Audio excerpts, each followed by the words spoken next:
Welcome you all to this batch of CA Intermediate Paper 5 new course of the Institute Auditing and Ethics.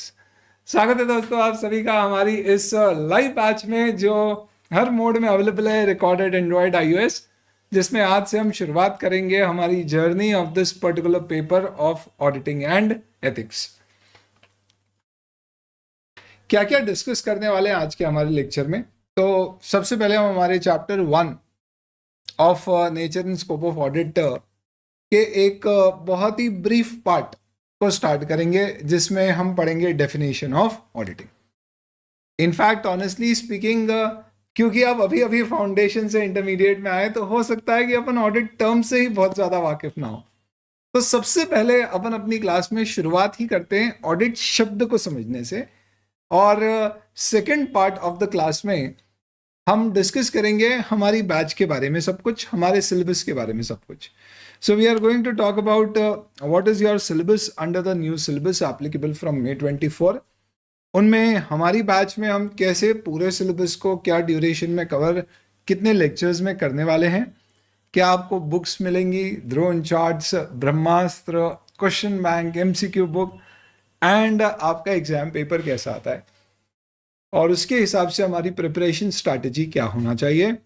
How many test we will have during the particular batch which will be 5+1 total of 6 test, and थोड़ा बहुत फिर आखिरी में मेरे बारे में, और जो भी आपको IT टूल्स फास्ट पर मिलते हैं विच will B one of the best which you will find across is something which you will discuss. ये डिस्कस करने से पहले एक बार अपन प्रणाम कर देते हैं अपने ICI के इस मॉड्यूल को। तो ये मॉड्यूल है जो दोस्तों आपको इंस्टीट्यूट देगा, which is auditing and ethics.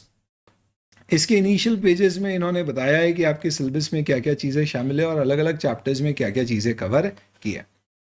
अगर आप सिनॉप्सिस ऑफ द कंटेंट देखोगे तो उन्होंने पूरे मॉड्यूल को असेंशली, या पूरे सिलेबस को असेंशली 2 मॉड्यूल में डिवाइड किया। जो पहला चैप्टर है उसको कहते हैं nature, objective and scope of audit, और इस तरह से अगर आप देखेंगे तो टोटल आपके 11 chapters. In comparison to the old course आपका सिलेबस कंपैरेटिवली थोड़ा रिड्यूस हुआ है। बधाई बधाई बधाई, क्या इंस्टीट्यूट कभी सिलेबस कम भी करता है, बट यस ऐसा हुआ है। और अगर आप अपने ICI के मॉड्यूल को देखोगे तो I have the whole of the module here. इस तरह से आपका मॉड्यूल होता है जिसमें सारे चैप्टर्स इस तरह से थ्योरेटिकली समझाए जाते हैं with all the content. Her chapter में शुरू में आपको एक इंट्रोडक्शन मिलेगा जो एक बैकग्राउंड देगा, जिससे आप पढ़ के थोड़ा फील कर पाओगे कि ये पर्टिकुलर चैप्टर के इस बारे में, and then we'll start with the basic things. थोड़ी जनरल बातें, इंट्रोडक्शन वगैरह, ओरिजिन ऑफ ऑडिटिंग क्या होता है, and meaning and nature of auditing. तो अगर आपके पास किताबें हैं तो आप, this is something what we are going to discuss today. ये जो डेफिनेशन है हमारी ऑडिट की, बस इसकी एक झलक लेंगे, समझेंगे, ताकि आप और मैं पहले ऑडिट समझ सकें।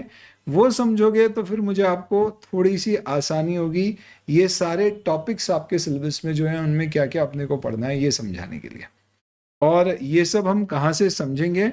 सो we will basically be referring to, तो ये जो आप देख रहे हैं, ये जैसे ही हम एडवांस अकाउंट्स में हमारी ब्रह्मास्त्र यूज़ कर रहे हैं, वैसे ही हम ऑडिट में भी सिमिलर ब्रह्मास्त्र यूज़ करेंगे, जिसे हम ऑडिट शास्त्र कहते हैं।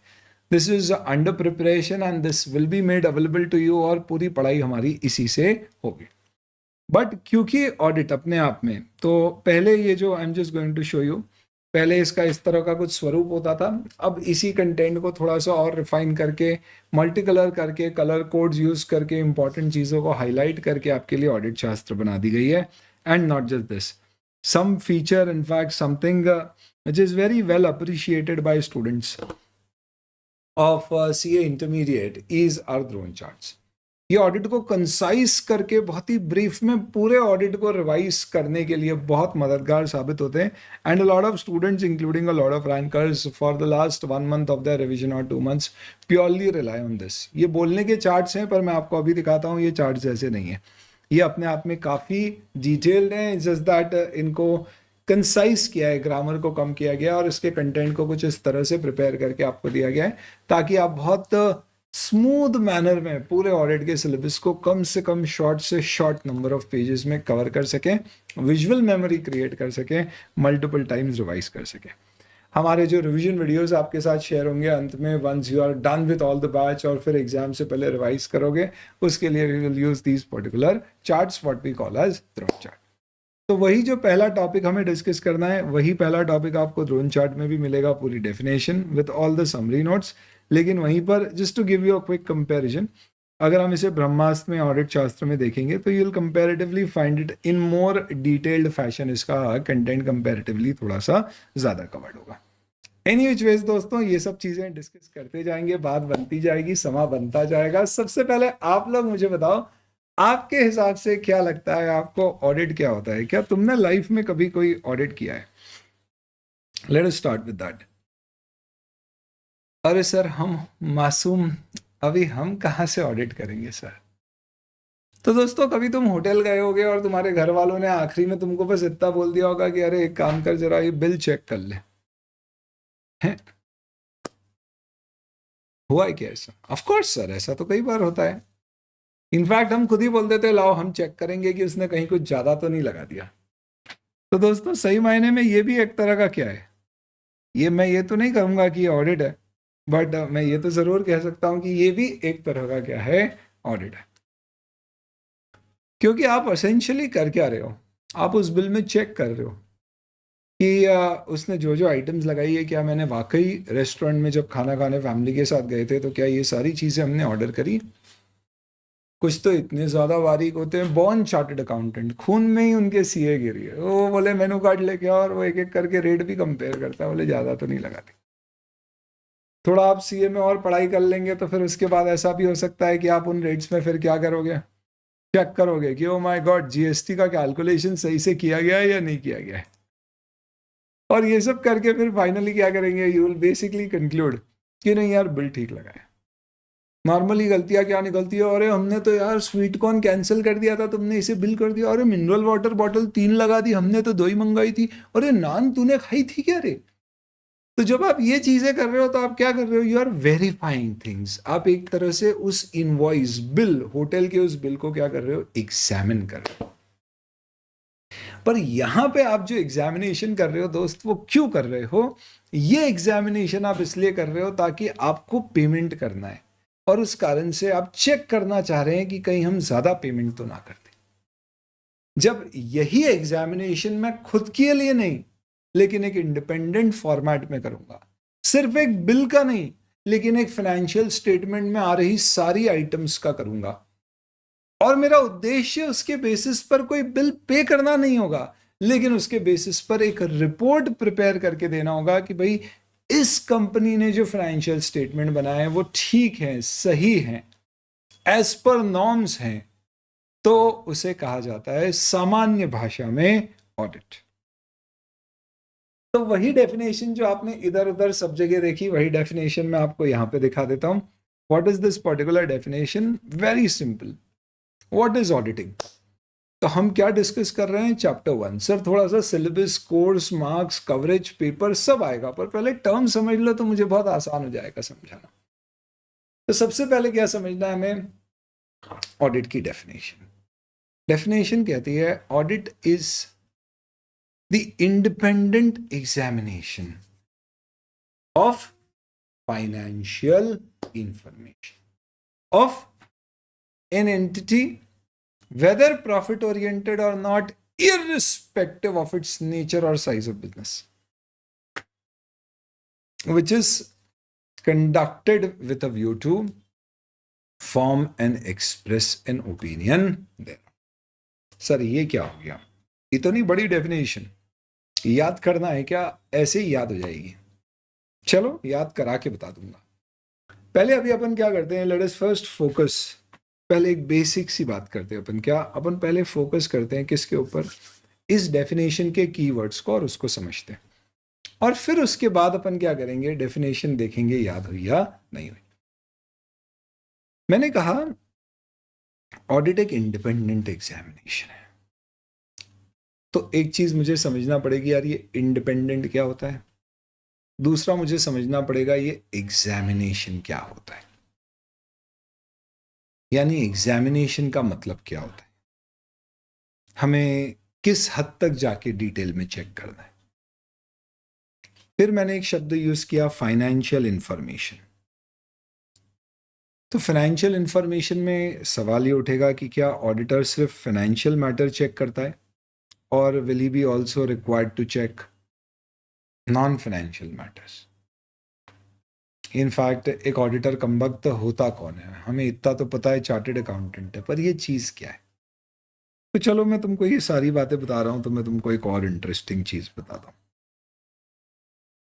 जब तुम सीए फाइनल का ऑडिट पढ़ लोगे ना दोस्त, उसके बाद तुम एक ऐसी स्टेज पे आ जाओगे जिसके बेसिस पे कई सारी लिस्टेड कंपनीज की तुम ऑडिट रिपोर्ट बनाने में आ जाओगे। बड़ी बड़ी कंपनियां, Infosys, TCS, ITC, Hindustan Unilevers, ऐसी बड़ी बड़ी कंपनियां, state bank of India, Reliance industries, ये सब तरह की एंटिटीज का तुम किस पोजीशन पे आ जाओगे, प्रिपेयरिंग द फाइनेंशियल स्टेटमेंट। मैं तुम्हें अभी let me show you the audit report for a company जहां पे मैंने अपने जीवन के 3 साल बिताए, आईटीसी लिमिटेड। ये जो आईटीसी लिमिटेड है, जिसकी ये एनुअल रिपोर्ट है, जो अगर आप 11th-12th कॉमर्स में रहे होगे तो शायद आपने प्रोजेक्ट किया होगा एनुअल रिपोर्ट देखने का। तो क्या करते हैं दोस्तों, कोई कंपनी है जैसे शेयर मार्केट में लिस्टेड है, तो उसमें पैसा किसका लगा है, कोई खरीदता है क्या, शेयर मार्केट में पैसे लगाते हो क्या आप, तो पैसा जनता का लगा है। पर आप बताइए, अगर आपने रिलायंस के शेयर खरीदे, आईटीसी के शेयर खरीदे, हिंदुस्तान यूनिलीवर के शेयर्स खरीदे, तो आपने पैसा दिया है, पर क्या उनके बिजनेस को आप चला रहे हो क्या, नहीं। तो आपके पैसे को यूज करके बिजनेस कंपनी की बोर्ड ऑफ डायरेक्टर्स रन करती है।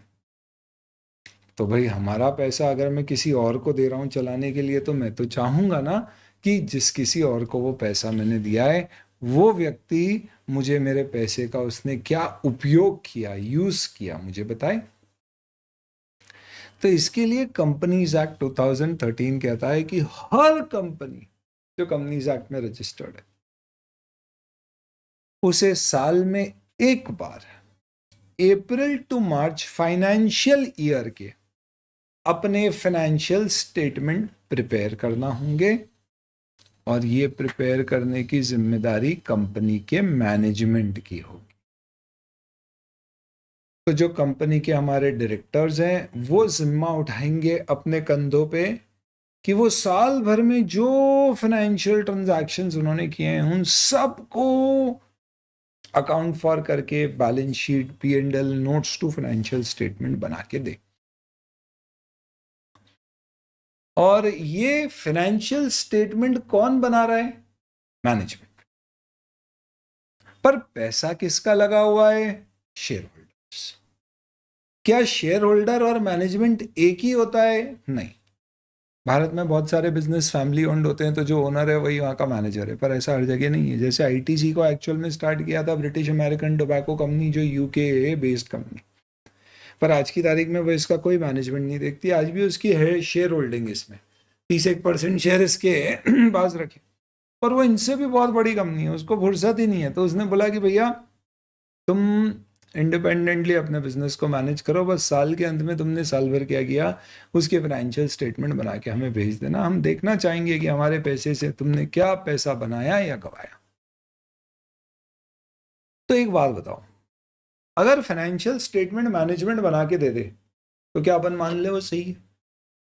जिस तरह से तुम्हारी कॉपी इंस्टीट्यूट एक इंडिपेंडेंट एग्जामिनर से चेक कराता है, उसी तरह से एक कंपनी के फाइनेंशियल स्टेटमेंट को एक इंडिपेंडेंट ऑडिटर से चेक कराया जाता है, और वो इंडिपेंडेंट ऑडिटर चेक करता है कि क्या ये फाइनेंशियल स्टेटमेंट्स जो प्रिपेयर किए गए हैं ये सही है या नहीं। तो अगर आप देखेंगे आईटीसी की एनुअल रिपोर्ट, तो लेट्स से इनके फाइनेंशियल स्टेटमेंट्स पे जाते हैं, ये कुछ इस तरह के फाइनेंशियल स्टेटमेंट्स दिखते हैं। इन पर्टिकुलर फाइनेंशियल स्टेटमेंट्स को आप देख के क्या फील कर पा रहे हैं, क्या देख पा रहे हैं, क्या समझ पा रहे हैं। तो बेसिकली ये फाइनेंशियल स्टेटमेंट में सर थोड़ा अजीब दिख रहा है, हमने तो पहले share capital, share holder fund देखा था, यहाँ असेट आ रहे हैं, ये इंडेस फॉलो करते हैं, तो इसके लिए इनका थोड़ा सा फॉर्मेट अलग होता है। बट आप देख सकते हो, अभी आप फोकस करें तो क्या दिया हुआ है, बैलेंस शीट। सेम इसी तरह से जैसे बैलेंस शीट दी गई है आपको क्या देखने को मिल जाएगा, you will also get to see the profit and loss statement. तो statement of profit and loss जिसमें दिया गया है रेवेन्यू है, इनकम, एक्सपेंसेस, कंपनीज एक्ट में इस तरह का बनता है। और इसके हिसाब से इन्होंने अपने total profit for the year निकाले हैं जो कुछ 18,000 करोड़ के हैं। Big deal. अब ये डायरेक्टर ने बना दिया, डायरेक्टर ही कंपनी चला रहा है, वही पैसे को चला रहा है, वही फाइनेंशियल स्टेटमेंट बना रहा है, तो हमें तो डाउट है। ये तो वो वाली बात हो गई कि भैया इंस्टीट्यूट ने आपको बोला कि आप अपने एग्जाम पेपर की कॉपी खुद ही चेक कर लो। तो सीधी सी बात है भैया, अगर एग्जाम पेपर की कॉपी अपने को खुद को ही चेक करना है तो क्या होएगा, सब पास होंगे क्या? नहीं, सबकी रैंक आएगी सर। तो इसके लिए क्या होगा, ऑब्वियस सी बात है कि कॉपी आप चेक नहीं कर पाओगे, कोई और चेक करेगा। तो इसके लिए क्या बोला कि फाइनेंशियल स्टेटमेंट मैनेजमेंट बना के किसको सबमिट कर दे, किसके हवाले कर दे, एक चार्टेड अकाउंटेंट जो प्रैक्टिस में, वो सब अपन डिटेल में समझेंगे। और वो क्या करेगा, आपके इन फाइनेंशियल स्टेटमेंट को अंडरलाइंग रिकॉर्ड से चेक करेगा, जैसे कि होटल में आपने बिल को मेन्यू कार्ड में दिए गए रेट से चेक किया था। वो ऑडिटर और कई सारे प्रोसीजर लगाएगा, जैसे आपने पूछा था अरे पापा नान कितनी खाई थी आपने, सेम इसी तरह से ये भी क्या करेगा, this guy is also going to do apply various procedures. कैसे प्रोसीजर्स लगाएगा, तो ये चेक करेगा कि जैसे फॉर एग्जांपल रेवेन्यू दिख रहा है इतने का, तो क्या वाकई सेल हुई है, इसमें कोई सेल रिटर्न तो नहीं हुई है, जीएसटी की अकाउंटिंग कैसे करी है, क्या किया। तो ये सारी चीज़ें वेरीफाई करेगा, बड़ा लंबा चौड़ा मेहनत का काम होगा। और ये सब करने के बाद उसको लगता है फाइनेंशियल स्टेटमेंट सब सही बनाए, क्योंकि बड़ी कंपनी है, सालों से एस्टैब्लिश्ड है, हो सकता है सब कुछ ठीक। तो फिर वो उसके ऊपर एक अपना ओपिनियन एक्सप्रेस कर देगा। किसमें एक्सप्रेस करेगा, एक रिपोर्ट बना के। और इस रिपोर्ट में वो क्या लिखेगा, तो वो ऐसा ओपिनियन देगा कि भाई हमने ऑडिट किया था अकम्पनिंग फाइनेंशियल स्टेटमेंट्स, जिन्हें stand alone Ind AS financial statement of ITC कहा गया। ये क्या होता है सर स्टैंड अलोन, ये क्या होता है सर इंड एज, सब आगे समझेंगे। ये समझ लो अभी आप ये इंड एज के अनुसार बनाएंगे, जिसमें हमने बैलेंस शीट देखी, जिसमें हमने statement of profit and loss देखा, जिसमें हमने कैश फ्लो स्टेटमेंट देखा, और summary of significant accounting policies और अदर एक्सप्लेनेटरी इंफॉर्मेशन, जो नोट्स टू अकाउंट्स कहते हैं। और हमारे ओपिनियन में, हमारी इंफॉर्मेशन के अनुसार और हमें जो बताया गया उसके अनुसार, हमें लगता है कि ये फाइनेंशियल स्टेटमेंट कंपनीज एक्ट के अनुसार बनाए गए। हमें लगता है ये financial statement true and fair as per accounting principles accepted in India बनाए गए। तो आप बताइए ऑडिटर क्या कर रहा है, वो अपनी राय कायम कर रहा है। तो इस लॉजिक से मुझे अब लगता है कि थोड़ा थोड़ा तो आपको समझ में आएगा कि ऑडिटर क्या करेगा, उसका अल्टीमेट उद्देश्य क्या है दोस्त, उसका अल्टीमेट ऑब्जेक्टिव क्या है, क्या है उसका अल्टीमेट ऑब्जेक्टिव।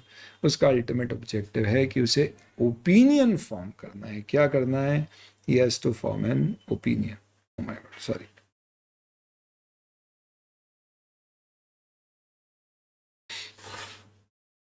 और ओपिनियन में क्या बताना है कि financial statement true and fair view, ये शब्द अभी अपन समझेंगे, डोंट वरी अबाउट इट, ये सब आएगा। बट मुझे लग रहा है ऐसा कि थोड़ा थोड़ा मैं आपको समझा पा रहा हूँ कि ऑडिट में हम अल्टीमेटली करते क्या है।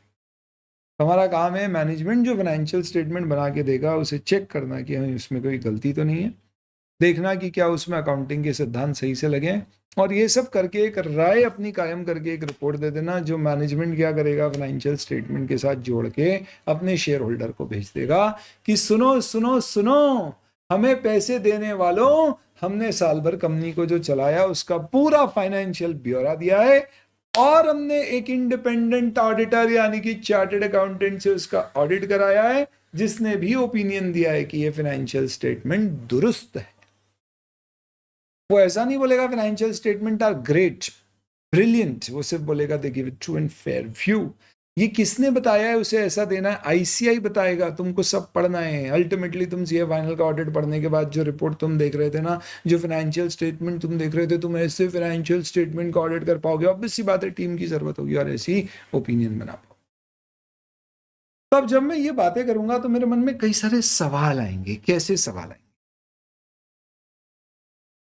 कि सर जब मैं आईटीसी का या कोई भी कंपनी के फाइनेंशियल स्टेटमेंट का ऑडिट करूंगा, तो आपकी डेफिनेशन कहती है कि मुझे एक इंडिपेंडेंट एग्जामिनेशन करना है फाइनेंशियल इंफॉर्मेशन का और उससे ओपिनियन डेवलप करके देना है।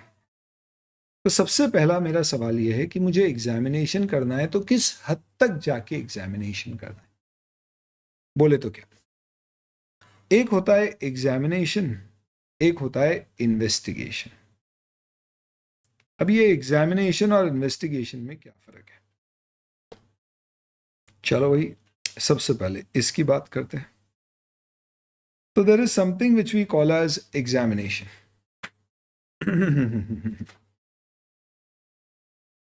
And something what we call as investigation. अब सवाल यह है कि भाई दोनों में क्या फर्क है?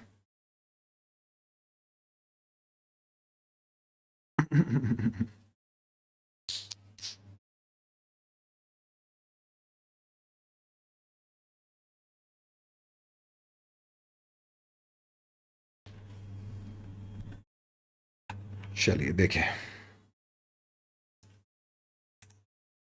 1 second, let me just set this up.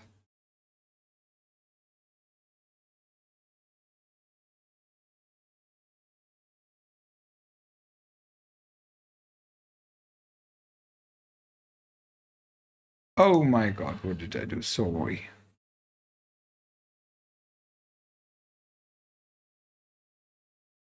One second.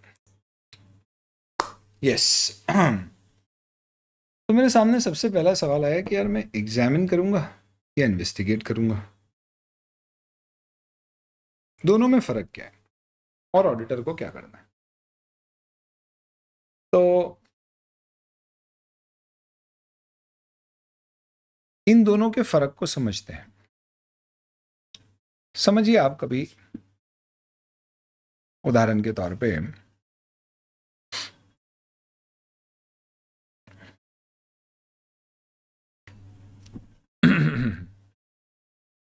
उच्चतम शिक्षा प्राप्त करने के उद्देश्य से फाउंडेशन तो आपने अपने शहर से, गांव से करी, पर आपने बोला चलो फास्ट चलते हैं। तब इंटरमीडिएट की पढ़ाई करने के लिए दोस्तों फास्ट पर पढ़ा, कटेगा थोड़ा चलता है। और इंटरमीडिएट की पढ़ाई करने के लिए जब आप फास्ट पर पधारे दोस्तों, तो ऑब्वियस सी बात है मॉम बड़ी परेशान थी, बोले और बेटा कैसे रहेगा, क्या करेगा, उन्हें बहुत चिंता थी।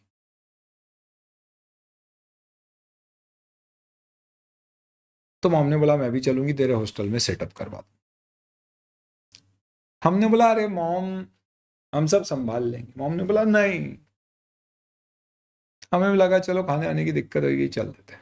अच्छा, हम तो बहुत ज़्यादा एक्साइटेड थे घर से बाहर निकलने का, हम तो कब से चाह रहे थे, घर वाले ही नहीं भेज रहे थे। तो बढ़िया इंटरमीडिएट में आ गए, फास्ट एजुकेशन पे अपन ने बढ़िया face to face classes join कर ली, और उसके बाद हमने क्या किया, तैयारी शुरू करी। मॉम 15-20 दिन तक रही साथ में, कोई दिक्कत नहीं, सब बढ़िया चल रहा। मॉम ने देखा सब सेटल हो गया, मॉम ने बोला रुकेगा, हमने बोला रहने दो मॉम, हॉस्टल का किराया भी ज़्यादा लग रहा है, आप जाओ, पापा को ऐसे भी वहाँ पे आपकी जरूरत। पापा ने बोला नहीं नहीं ऐसा कुछ नहीं। मॉम ने बोला हाँ सही बोल रहा है, तो जाना चाहिए। मॉम निकल ली। हम यहाँ एकदम सेटल हो गए हैं और यूँ लग रहा है कि अब तो हम यहीं सेटल हो जाएंगे। इंदौर शहर ऐसा पसंद आ रहा। और कुछ बात भी बन गई है, कोचिंग में जहाँ हम जाते हैं ना, वहाँ पे हमको पढ़ाई के अलावा कुछ और भी पसंद आ गया। अभी मॉम गई, रोज़ाना हमारी बात होती थी। धीरे धीरे पढ़ाई में हम व्यस्त होते गए, बातें रोज़ाना की बजाय 2 दिन में एक बार, फिर 3 दिन में एक बार, फिर हफ्ते हफ्ते होने लगी। एक हफ्ते मॉम ने रात को फ़ोन लगाया, और जब हमें कॉल किया तो once upon a night mom ने हमें कॉल किया, और हमारा फ़ोन बिजी आ रहा था कि हमें। मॉम ने वापस से फ़ोन किया, फ़ोन बिजी आ रहा था, फिर कॉल किया, बिजी आ रहा था, रात के 11 बजे। फाइनली फिर हमने फ़ोन उठाया और हमने मॉम से पूछा, मॉम क्या हुआ, इतनी रात को क्यों फ़ोन कर रहे हो, क्या चिंता है, क्या परेशानी है? अरे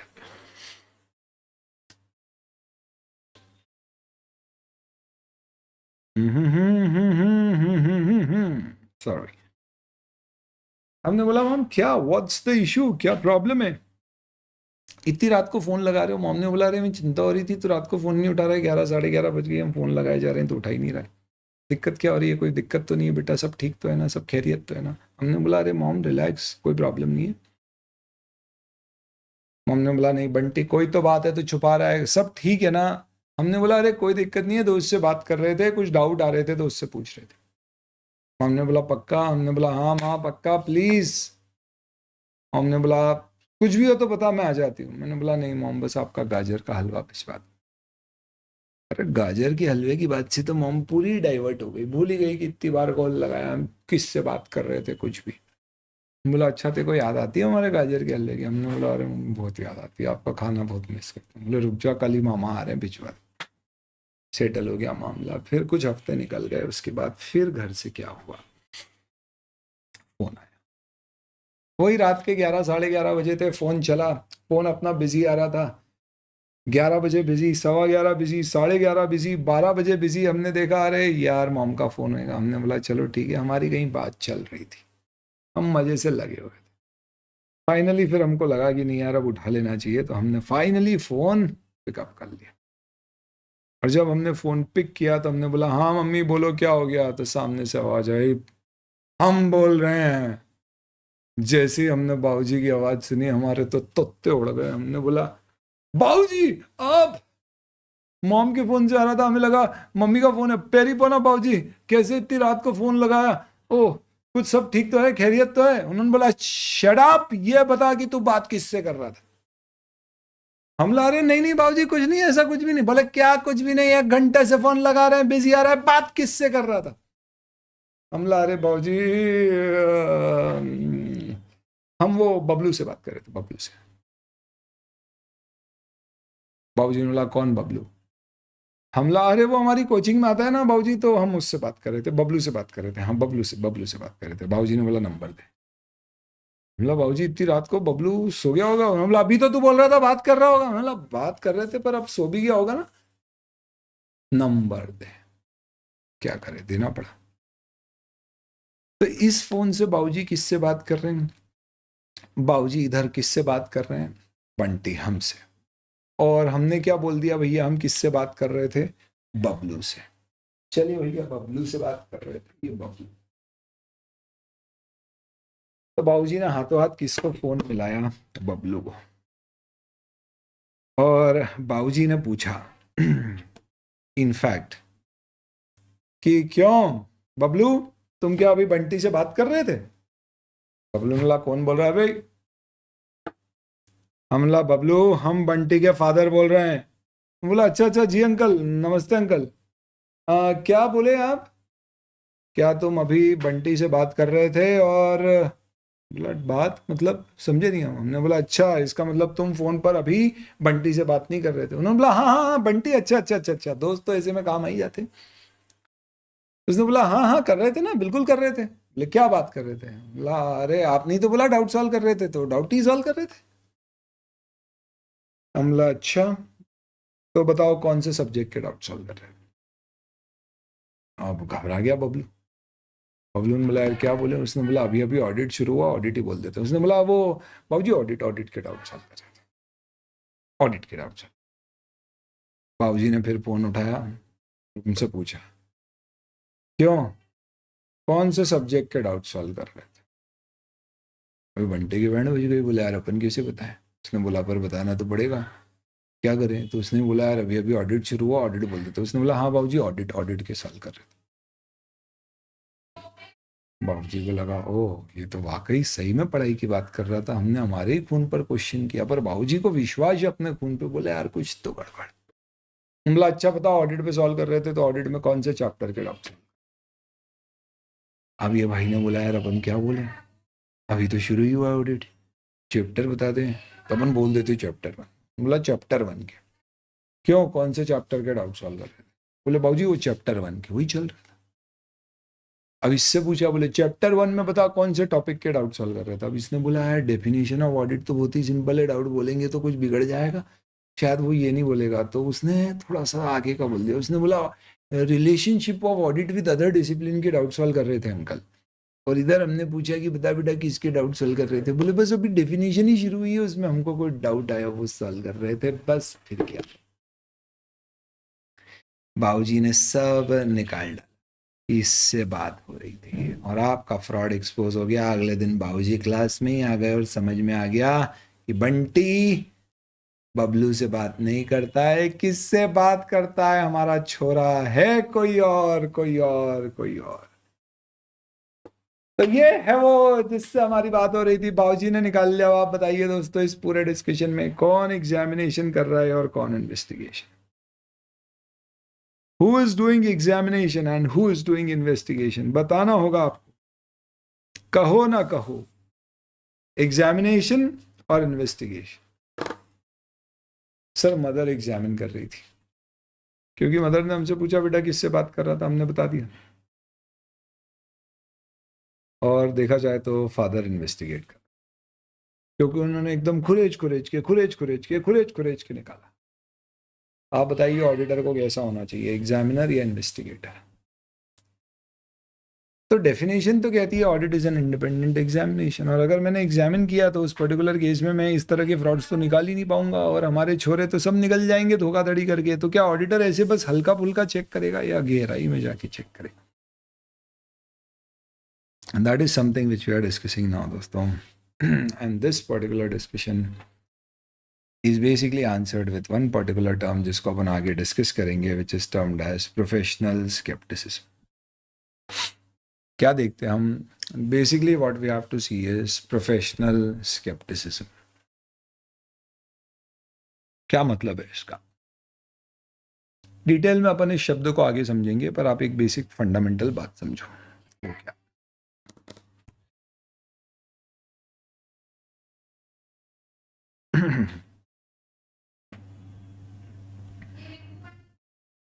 बात हो रही है हमारी एग्जामिनेशन वर्सेस इन्वेस्टिगेशन की, और हम बोल रहे हैं कि इसमें हमें क्या करना है, we have to follow something which is called as professional scepticism. ऐसा क्यों हो रहा है? चलो कोई बात।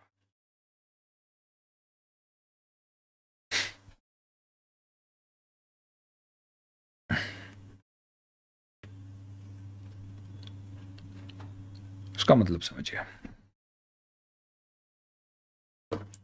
दोस्तों।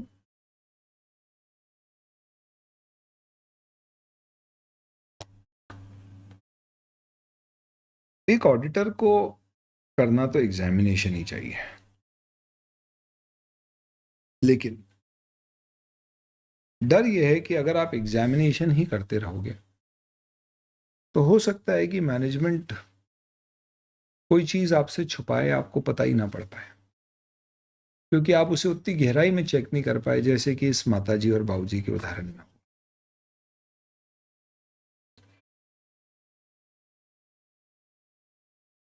तो ऐसी सिचुएशन में हमें क्या करना है? हमें एक बैलेंस बनाना है। कैसा बैलेंस? मैं आपको एक एग्जाम्पल से बात बताता हूं। सत्यम आपने सुना होगा, 2008 में सत्यम नाम की एक कंपनी ने बहुत बड़ा फाइनेंशियल फ्रॉड किया। उसने अपनी बुक्स में हजारों के बोगस प्रॉफिट दिखाए, एक्चुअल में थे ही नहीं। बोगस सेल्स, बोगस प्रॉफिट, ताकि लोगों को लगे कि ये कंपनी बहुत अच्छा कर रही है, शेयर की प्राइस बढ़े, लोग कंपनी में इन्वेस्ट करें। ऐसा काम उसके प्रमोटर ने प्लान करके किया, रामलिंगम राजू। एक ना एक दिन चोरी पकड़ी जाती है, उसकी भी पकड़ी गई, और जब फ्रॉड उजागर हुआ तो मालूम पड़ा कि उसकी बैलेंस शीट में कुछ 20,000 करोड़ के गफले थे 2008 में, जिसमें से उसने एक कुछ 3,000 करोड़ की फिक्स्ड डिपॉजिट दिखाई थी। और ये फिक्स्ड डिपॉजिट जो उसने बुक्स में दिखाई थी, ये एक्चुअल में एग्जिस्ट ही नहीं करती थी। और मजे की बात है कि उसका ऑडिट भी हो चुका था उसके फाइनेंशियल स्टेटमेंट का, और ऑडिटर ने रिपोर्ट भी दे दी थी, और रिपोर्ट में लिख दिया था financial statement true and fair view देते हैं, यानी सब ठीक है।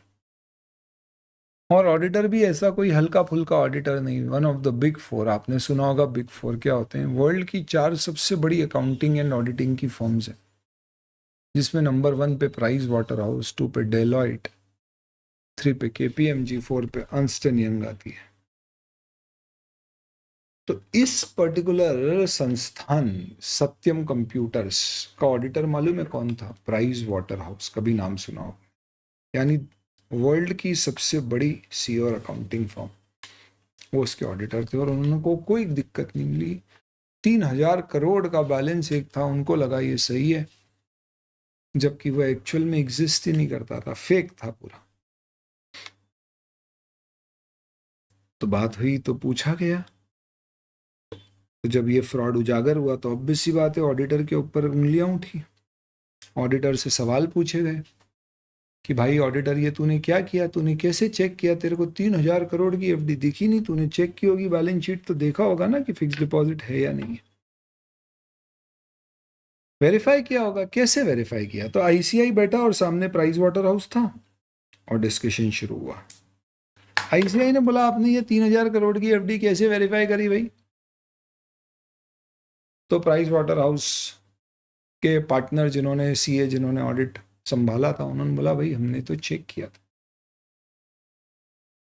और हमने कंपनी को बोला था कि आपकी बुक्स में ये इतने की एफडी आ रही है। तो उन्होंने हमको ओरिजिनल रिसीप्ट दिखाई एफडी की, सर्टिफिकेट, और हमने बुक्स में एंट्री भी चेक की थी, उन्होंने पेमेंट भी किया था इतने का। अब हमें क्या मालूम कि वो सर्टिफिकेट फेक था, एंट्री फेक थी।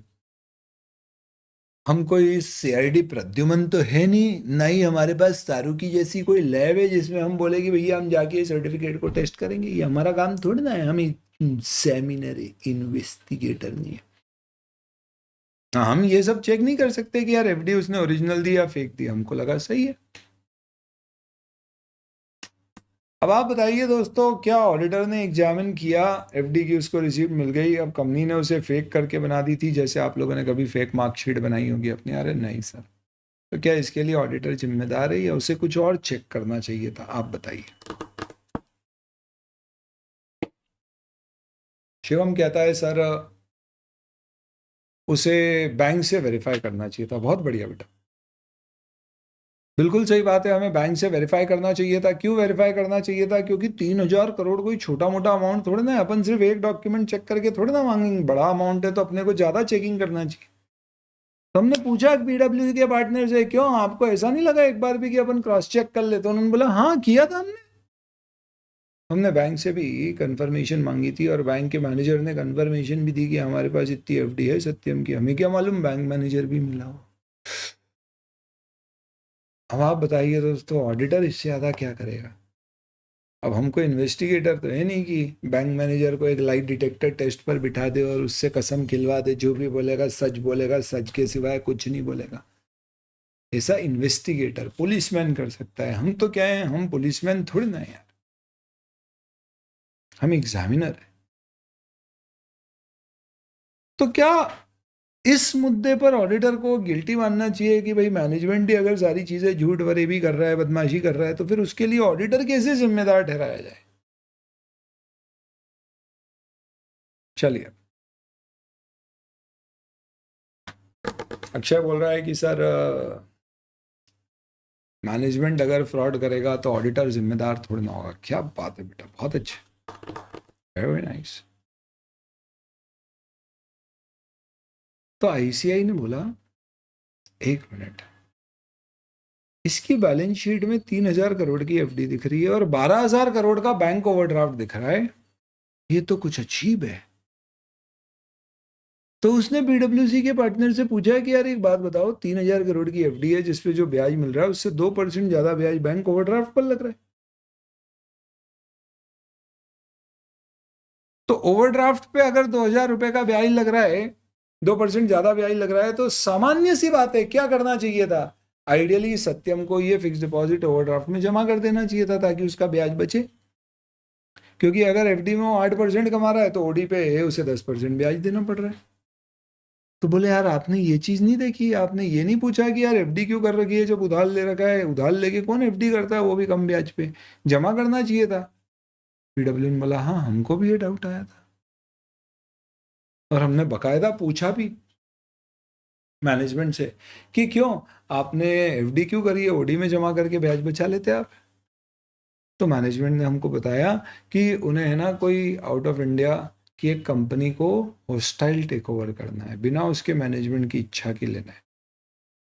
उसके क्या है, दो बेसिकली प्रमोटर है जिनके पास 30-30% शेयर है। एक प्रमोटर राजी है शेयर बेचने को, दूसरा नहीं है।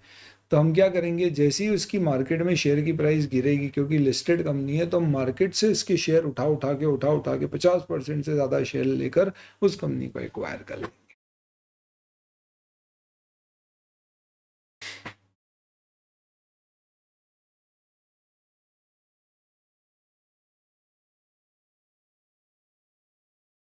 तो हमको लगा कि यार बात तो ठीक बोल रहा है। तो हमने पूछा भाई ऐसा है तो जमा कर दो, बाद में पैसे फिर जब ज़रूरत पड़े निकाल लेना। तो उन्होंने बोला भाई हमारी ओडी की टर्म अलाउ नहीं करती कि हम किसी कंपनी के शेयर खरीदने के लिए ओवरड्राफ्ट से पैसा निकाल लें। बैंक ने मना कर रखा है। बिजनेस में यूज़ होता है, इन्वेस्टमेंट के लिए ओडी यूज़ नहीं होती है। तो 3,000 करोड़ पे 2% से 60 करोड़ का साल का ब्याज ज़्यादा लग रहा है, पर उसके पीछे हम इतनी बड़ी बिजनेस अपॉर्चुनिटी मिस नहीं कर सकते, इसलिए हमने एफडी लगा रखी। आईसीआई ने बोला वाह, तुमको मैनेजमेंट ने कहानी सुनाई और तुमने कहानी सुन के मान गए। तुमने पूछा नहीं भैया ये क्या है, रेजोल्यूशन पास करो। बोर्ड ऑफ डायरेक्टर अगर कोई डिसीजन लेते हैं ना तो उनकी मीटिंग होती है, मीटिंग में डिसीजन लेते हैं, उसकी बकायदा मिनट्स बनती है। कंपनी सेक्रेटरी उस मिनट्स को रिकॉर्ड में अपने फाइल करता है। हमने बोला बिल्कुल, हमने कंपनी सेक्रेटरी से मांगी और उसने मिनट्स भी दी। ये देखो मिनट्स की कॉपी, आईसीआई को दिखाई कॉपी, वो बोले ये देखो इसमें लिखा हुआ है board of director hereby resolve not to invest these particular or use these particular funds to repay any existing liability but to use these particular funds when there is a business opportunity to acquire companies overseas. Hence it is temporarily invested in a fixed deposit.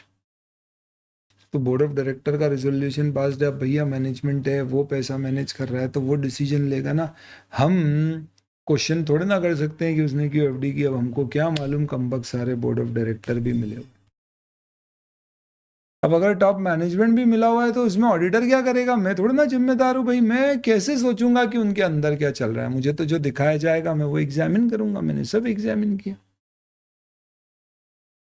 Auditor ने बोला लाओ जरा दिखाओ तो board of director की meeting की जो minutes document हुई। और जब वो मिनट्स डॉक्यूमेंट की तो आईसीआई ने देखा कि ये जो बोर्ड ऑफ डायरेक्टर की मीटिंग हुई थी, इस मीटिंग में कंपनी के 10 डायरेक्टर में से सिर्फ 3 डायरेक्टर को ही बुलाया था और वो 3 ही आए। और जो 7 इंडिपेंडेंट डायरेक्टर थे जो प्रमोटर के रिलेटेड पार्टीज नहीं थे, उनमें से किसी को नहीं बुलाया। ऑब्वियस सी बात है वो आई भी नहीं।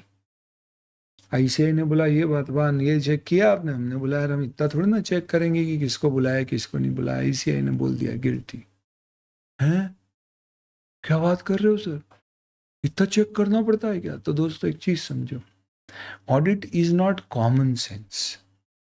क्योंकि कॉमन सेंस से अगर चीज़ों को चेक करना है तो इसके लिए ऑडिट पढ़ना क्या है, सीए की डिग्री लेना क्या, हर कोई चेक कर लेगा। We need to apply professional sense. और प्रोफेशनल सेंस क्या कहता है, उसी चीज़ को कहा जाता है प्रोफेशनल स्केप्टिसिज्म। प्रोफेशनल स्केप्टिसिज्म क्या कहता है?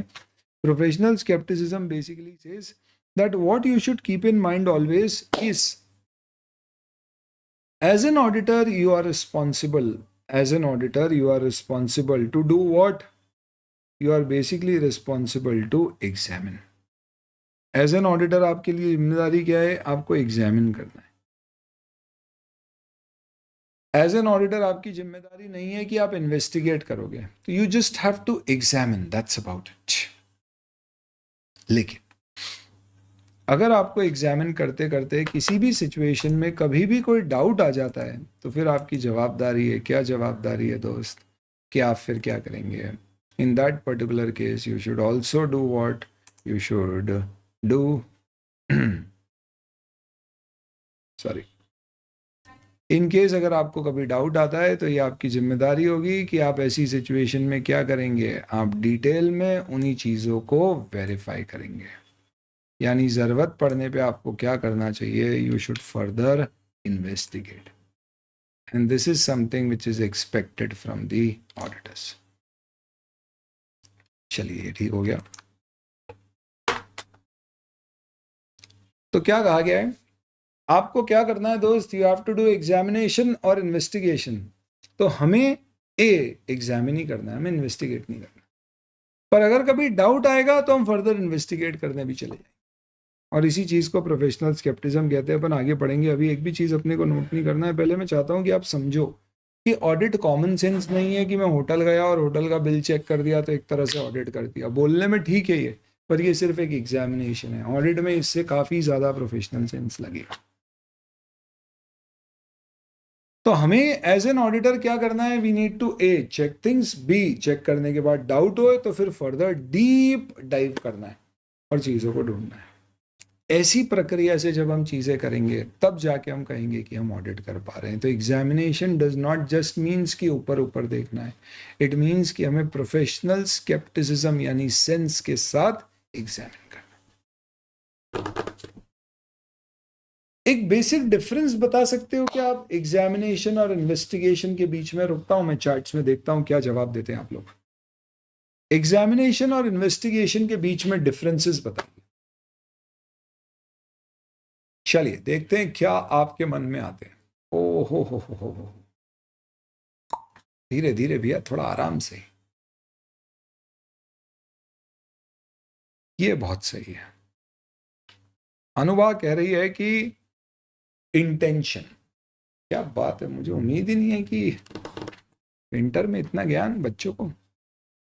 इंटेंशन बिल्कुल सही कहा बेटा। इंटेंशन क्या मतलब इसका? इन्वेस्टिगेटर मान के चलता है सामने वाला झूठा फरेबी बदमाश है। जैसे पुलिस वाला है ना, तुम समझो रात को सपोज 12:30 बजे तुम बाइक से कहीं आ रहे हो और थोड़ा लड़खड़ा गए, पुलिस वाला तुमको रोक के यूं पकड़ेगा, भाई कहाँ से आ रहा है? हमने बोला अरे दोस्त कैसे आ रहे हैं, घर से आ रहे हैं, क्या प्रॉब्लम है आपको? हमला अच्छा दोस्त कैसे आ रहा है, क्या पी के आ रहा है? हमला पी के आ रहा है मतलब? हमला बता, इधर बता क्या पी के आ रहा है? हमला क्या बता? हाँ करो हाँ।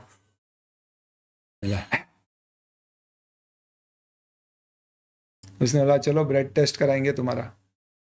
हमने बोला यार कैसी बातें कर रहे हो, काय का टेस्ट कराना भैया, हम हमारे दोस्त के यहाँ से आ रहे हैं, सीए की पढ़ाई कर रहे हैं, वहाँ पढ़ने गए थे, पढ़ के आ गए, लेट नाइट स्टडी होती है, वापस घर जा रहे हैं। वो पुलिस वाला नहीं मानने वाला। उसी की बजाय वहाँ तुम्हारा कोई रिलेटिव होता, लेट्स से फॉर एग्जाम्पल माता पिता थे और उन्होंने देख लिया, उन्होंने पूछा, हमने बोला भाई ऐसा, उन्होंने बोला हाँ कर, एग्जामिन किया उन्होंने, हमने एग्जामिन करवाया उनको, उन्होंने बोला नहीं कोई दिक्कत नहीं है। माम ने बोला अरे यार आप बहुत शक करते हो अपने खून पर। डैड ने बोला अरे लड़का ला रहा था, हमको लगा कहीं ऐसे ऐसे तो नहीं। हमने बोला अरे कुछ नहीं, वो तो उधर गड्ढा आ गया था इसलिए थोड़ा सा ऐसी बाइक हो गई। पर पुलिस वाला इतने में नहीं मांगेगा, वो तो ब्रेक टेस्ट कराएगा, जब तक तुम पैसे नहीं दोगे वो चलते रहेगा, क्योंकि उसको डाउट है भैया, इन्वेस्टिगेटर मान के, क्योंकि वो डे इन डे आउट ऐसे लोगों से डील करते हैं जो नए नए तरह के बहाने लेके आते हैं, उसको सब पता है। पर हम एज एन ऑडिटर ऐसे इन्वेस्टिगेटर नहीं बन जाएंगे। तो पुलिस वाले इन्वेस्टिगेटर है, हम कैसे हैं भैया, हम इन्वेस्टिगेटर नहीं। तो इसका मतलब क्या ऑडिटर कोई भी चीज चेक नहीं करे? तो ऐसा भी नहीं है दोस्तों, ध्यान रखना।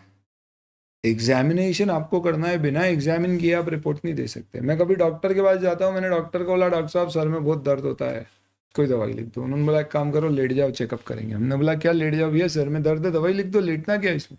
बोला भैया चेकअप के बिना दवाई थोड़ी ना देंगे। हमने बोला क्यों, चेकअप क्या करना है? बोल रहे हैं ये बीमारी है इसकी दवाई लिखना है, चेकअप क्या करना है इसमें? उसने बोला भाई तेरे बाहर नहीं अंदर बहुत बड़ी प्रॉब्लम लग रही है भाई, डॉक्टर ऐसे नहीं है तूने जो बोला उसके हिसाब से दवाई दे देगा, चेक कर। कभी तुम्हारी आंखों का नंबर बढ़ गया तो सर दर्द हो सकता है, ऑक्सीजन लेवल गिर गया तो सर दर्द हो सकता है, बीपी तुम्हारा अगर बढ़ रहा है तो भी हो सकता है।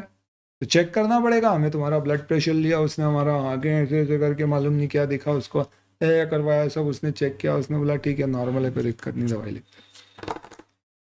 एक चीज समझो, कभी भी डॉक्टर आपके सुनने के आधार पर आपको दवाई नहीं देगा, वो एग्जामिन करेगा उसके बाद देगा, क्योंकि उसकी ड्यूटी है। वैसे ही एक चार्टर्ड अकाउंटेंट जब ऑडिट करने जाता है और मैनेजमेंट को बोलता है मैनेजमेंट तुमने अपनी बुक्स में इन्वेंट्री दिखा रखी है 50 करोड़ की, बताओ कहाँ है ये इन्वेंट्री? मैनेजमेंट बोलता है क्यों, हम झूठे हैं, फरेबी है, बदमाश है, तुमको हम पे विश्वास नहीं है? तो हम बोलेंगे भाई एक काम कर, तेरे को अगर ऐसा लग रहा है ना तो तू खुद ही ऑडिट रिपोर्ट दे दे। भाई मेरा काम है चेक करने का, बिना चेक किए मैं रिपोर्ट नहीं दे सकता। जब तक मैं वेरीफाई नहीं करूंगा इन्वेंट्री तुम्हारी, तब तक मैं नहीं सर्टिफाई करूंगा, ओपिनियन दूंगा कि इन्वेंट्री सही है। ठीक है भैया जाओ चेक करो, हमारा काम है भैया चेक कर। और अगर हमें फिर कोई डाउट लगेगा तो जैसे डॉक्टर साहब ने दवाई दी, ठीक नहीं हुआ, फिर हम हफ्ते भर बाद आए, फिर मांगा हमने दवाई, उन्होंने डोज बढ़ाई, फिर ठीक नहीं हुआ, फिर हम 2 हफ्ते बाद गए, हमने बोला यार क्या है यार, आपको आता नहीं आता? एक सर दर्द ठीक नहीं कर पा रहे हो, बहुत प्रॉब्लम हो रही है, हमारी क्लासेस छूट रही, डॉक्टर साहब ने बोला यार रुको, इसकी थोड़ी तहकीकात करना पड़ेगी, ऐसा क्या हो रहा है? डॉक्टर साहब ने बोला रुको, हम ब्लड टेस्ट कराना चाहेंगे। मतलब ब्लड टेस्ट का क्या लेना देना सर से? ब्रेन टेस्ट कराओ, कराना है तो MRI कराओ। उन्होंने बोला रुक बेटा, वो भी कराएंगे, जरूरत पड़ेगी तो। ब्लड टेस्ट कराया, सब आ गया सामने उनके। उन्होंने बुलाया हमको, उन्होंने बोला बैठो बेटा। हमने हाँ बताओ, कुछ पता पड़ा आपको? उन्होंने बोला हाँ बेटा, एक बात बताओ, तुम्हारा सर दर्द नॉर्मली कब होता है? हमने बोला ध्यान नहीं दिया। उन्होंने बोला नहीं ऐसा, तुम्हारी क्लास आखिरी कब मिस हुई थी? बोला ये मंडे की मिस हुई थी। बोला उससे पहले? उससे पहले 16 अगस्त को मिस हुई थी हमारी, और उससे पहले फिर सर हमारी यहाँ पिछले मंडे की भी मिस हुई थी। अच्छा सुबह की मिस हुई थी या शाम की? हमने बोला सुबह की हुई थी सर, शाम की तो रेगुलर चल रही है हमारी, कोई दिक्कत नहीं। बोला ओके।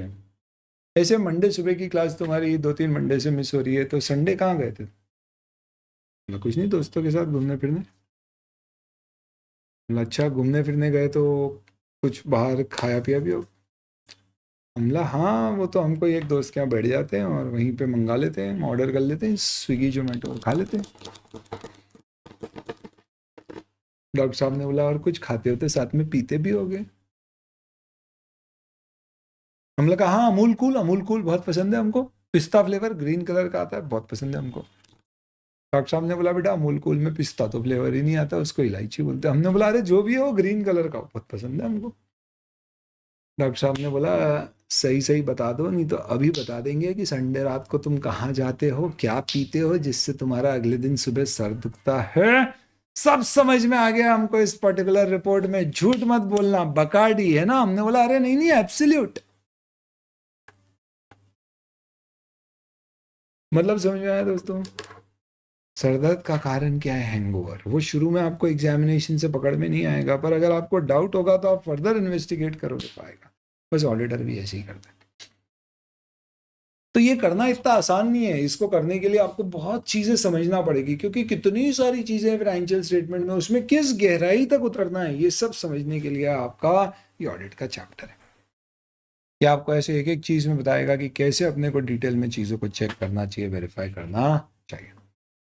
एक ऑडिटर क्या करता है बेटा? एग्जामिनेशन। और वो एग्जामिनेशन में ज़रूरत पड़ती है तो क्या करता है? कभी इन्वेस्टिगेट भी करता है। इस क्रिया को क्या बोलते हैं? Professional scepticism. आगे पढ़ेंगे प्रोफेशनल स्केप्टिज्म। अभी आप देख लीजिए क्या मतलब है। Uh, it means cross checking everything, बिना चेक किए रिपोर्ट नहीं देंगे। दूसरा, अलर्ट रहना, कुछ अनयूजुअल दिखे, और अगर कुछ अनयूजुअल दिखे तो फर्दर इन्वेस्टिगेट कर। आया ये समझ में? किसी को डाउट है तो पूछो।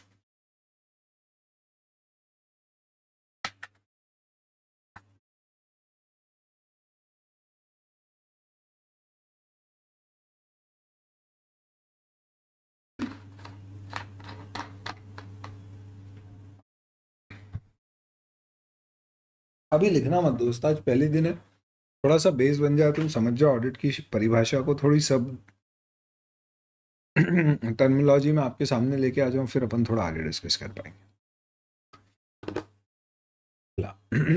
ऑडिटर क्या चेक करता है? तो sir auditor financial information check करता है। फाइनेंशियल इंफॉर्मेशन चेक करने का मतलब क्या?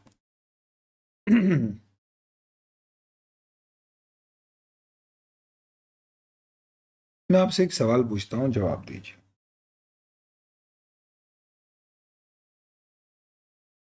आप एक बैंक का ऑडिट कर रहे हैं। हाँ बोलो बेटा, डाउट तो क्लियर है, चलो ओके। आप एक बैंक का ऑडिट कर रहे हो, तो क्या आपको उस बैंक में ये चेक करना है कि भैया बैंक ने लोन दिया है, रिपेमेंट आ रहा है, ब्याज लग रहा है, अकाउंटिंग सही हो रही है, या ये भी चेक करने की जरूरत है कि बैंक सही लोगों को लोन दे रही है या नहीं दे रही है? बड़ा इंपॉर्टेंट क्वेश्चन है, बताओ। कुणाल, लक्ष्य, शिवम, अनुभा, कहाँ कहाँ से हैं? एक तो आप लोग सरा इंट्रोडक्शन दें आप लोग सभी अपना।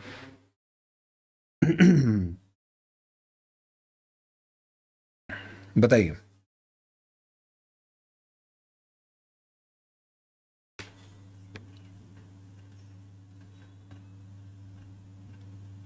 सवाल क्या है मेरा, मैं अगर ऑडिट कर रहा हूँ बैंक का, क्यों? क्योंकि बैंक के मैनेजमेंट ने फाइनेंशियल स्टेटमेंट बनाया, मुझे चेक करके बताना है सही है या नहीं और रिपोर्ट देनी है। तो क्या मुझे सिर्फ ये चेक करना है? बुक्स के बारे में बताऊंगा बेटा अभी आपको। बुक्स में ब्रीफ में तो बताया मैंने आपको। You will get a audit Shastra which is like the Brahmastra, Drona charts और question bank with MCQ book. ये 3 किताबें मिलेगी। अभी किताबें नहीं है तो कोई दिक्कत नहीं, पहले बेस समझो आप, उसके बाद है ना। मैं आपको ओपन पीडीएफ शेयर कर दूंगा थोड़े शुरू के लेक्चर्स की, आप डाउनलोड करके देख पाओगे, तब तक फिर किताबें आ जाएंगी।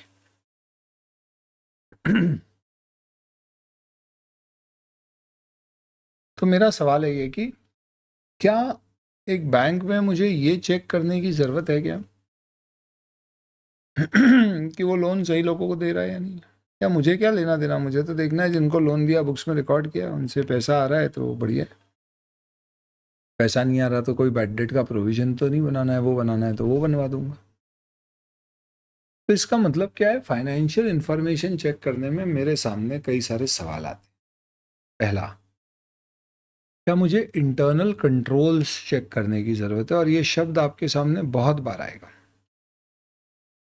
इसलिए अपन इसको आज ही अच्छे से समझ लेंगे तो अपने को आगे बहुत इजी होगा दिल से समझना कि इंटरनल कंट्रोल्स होते क्या है। अदरवाइज वही है, आपने पढ़ा शब्द और चलते गए। आज का हमारा ये बेसिक डिस्कशन का सिर्फ एक ही उद्देश्य है कि आपको टर्मिनोलॉजी थोड़ी थोड़ी दिमाग में अंदर चली जाए। तो सबसे पहले अपन इंटरनल कंट्रोल की बात करते हैं, बाद में दूसरी चीज़ों की बात करेंगे। आप समझिए कि ये एक ऐसी दुकान है जिसका आप ऑडिट कर रहे हो। हटाओ, अपन तो let's say for example Indore की एक बहुत ही फेमस दुकान है दोस्तों, अपन उसकी बात।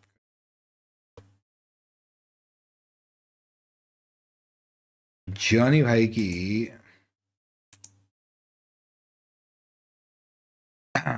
हॉट डॉग की दुकान, बड़ी ही फेमस दुकान है दोस्तों, जॉनी हॉट डॉग। ये कैसी है दुकान? तो इस तरह की शॉप है ये। तो 56 दुकान नाम के आउटलेट है जहाँ पे इस तरह की आप देखेंगे ये दुकान है। इधर देखेंगे आप ये दुकान में तो क्या है, ये ऐसे लाइन से बहुत सारी दुकानें हैं जिनमें से एक जॉनी भाई की दुकान है। और वहाँ पे ये क्या करते हैं, हॉट डॉग बेचते हैं। दोस्तों ये कोई ऐसी वैसी छोटी मोटी दुकान नहीं है, इनके हॉट डॉग कोई ऐसे वैसे हॉट डॉग नहीं है, ये जॉनी भाई स्वयं है। इनको उबेर ईट्स से अवार्ड मिला था।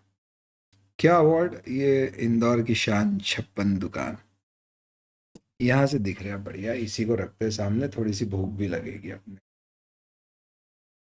चलो दोस्तों, अब आप समझो कहानी क्या है। हो ये रहा है दोस्तों कि जॉनी हॉट डॉग एक रोड साइड शॉप है जिसमें आप जाते हो और बोलते हैं जॉनी भाई 3 हॉट डॉग देना, और जॉनी भाई क्या करते हैं, 3 हॉट डॉग दे देते हैं। 30 रुपीज़ का एक हॉट डॉग है, आपने 100 रुपये दिए, जॉनी भाई ने 10 वापस दिए, आप निकल लिए। उबेर ईट से इनको अवार्ड मिला था, इनके सिंगल डे पे सबसे ज़्यादा ऑर्डर्स आते हैं। इनफैक्ट इनको overall highest number of deliveries का अवार्ड मिला था। अक्रॉस इंडिया जितने उबेर ईट्स के स्टोर है उन सब में ये अकेले बंदे के he had the highest orders. 2 award थे, एक सिंगल डे पे हाईएस्ट ऑर्डर और average highest number of orders. इतनी ज़्यादा ये डिलीवरी करता है इतनी छोटी सी दुकान से। और ये वही 30 रुपये का ये क्या है, ये ऐसा हॉट डॉग देता है।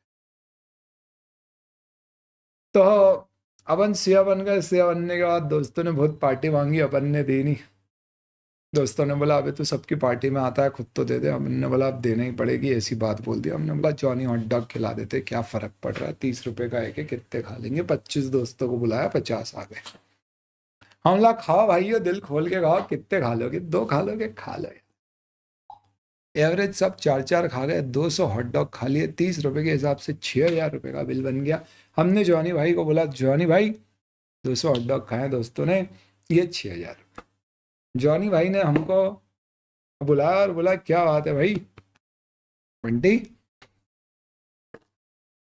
आज बड़ी पार्टी शार्टी चल रही है। हमने कहा अरे जॉनी भाई कुछ नहीं, जानते हो अपने को, अपन ने बहुत हॉट डॉग खाया बचपन से वहाँ पे। हम बोला अरे जॉनी भाई कुछ खास नहीं, बस ऐसा था कि वो हमारा रिजल्ट आया था तो सीए बन गए। तो उसकी खुशी में हमने ये पार्टी रख दी।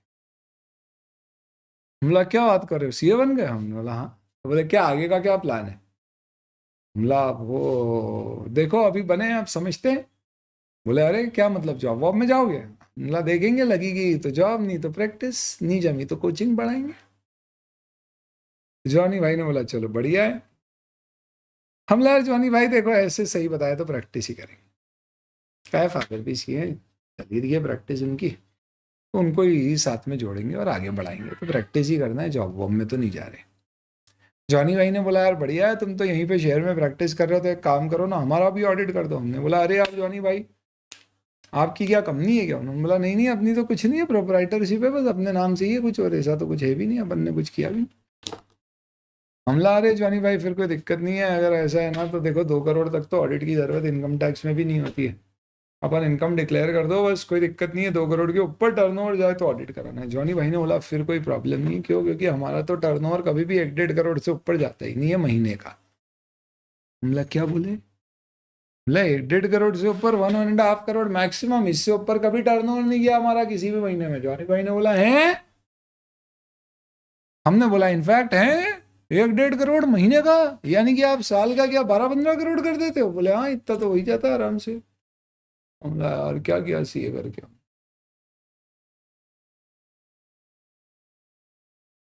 हमला यार जॉनी भाई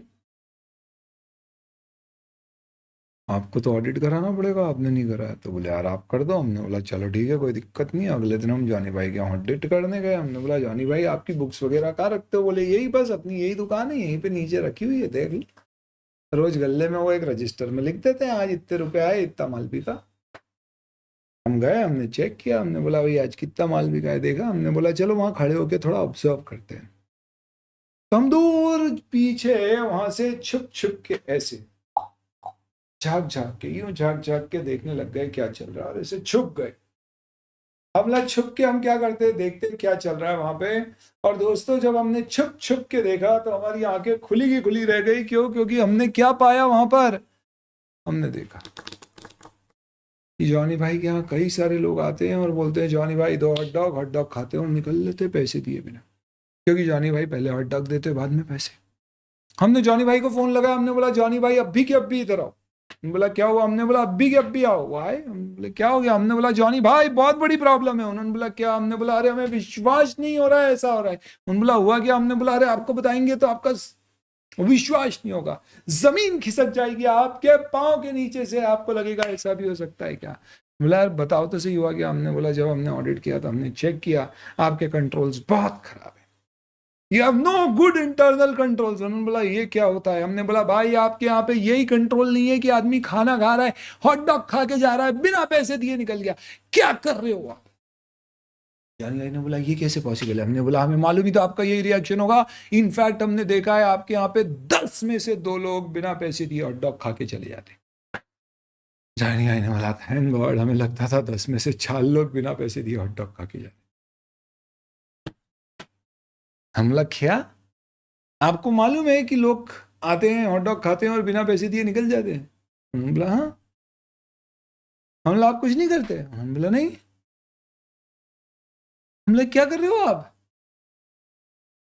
आपके कंट्रोल्स खराब हैं, आपको सुधारना चाहिए, आपको नुकसान हो रहा है। और अगर ऐसा है तो हमें तो लिखना पड़ेगा कि भाई आपके प्रॉफिट एंड लॉस स्टेटमेंट गलत है। हम नहीं बोल पाएंगे कि आपकी बैलेंस शीट P&L सही है। जॉनी भाई ने बोला यार क्यों नहीं बोल पाओगे बैलेंस शीट P&L सही है? देखो हमने 10 हॉट डॉग बेचे पर पैसे 8 के ही आए, हमने 8 की सेल बुक कर दी।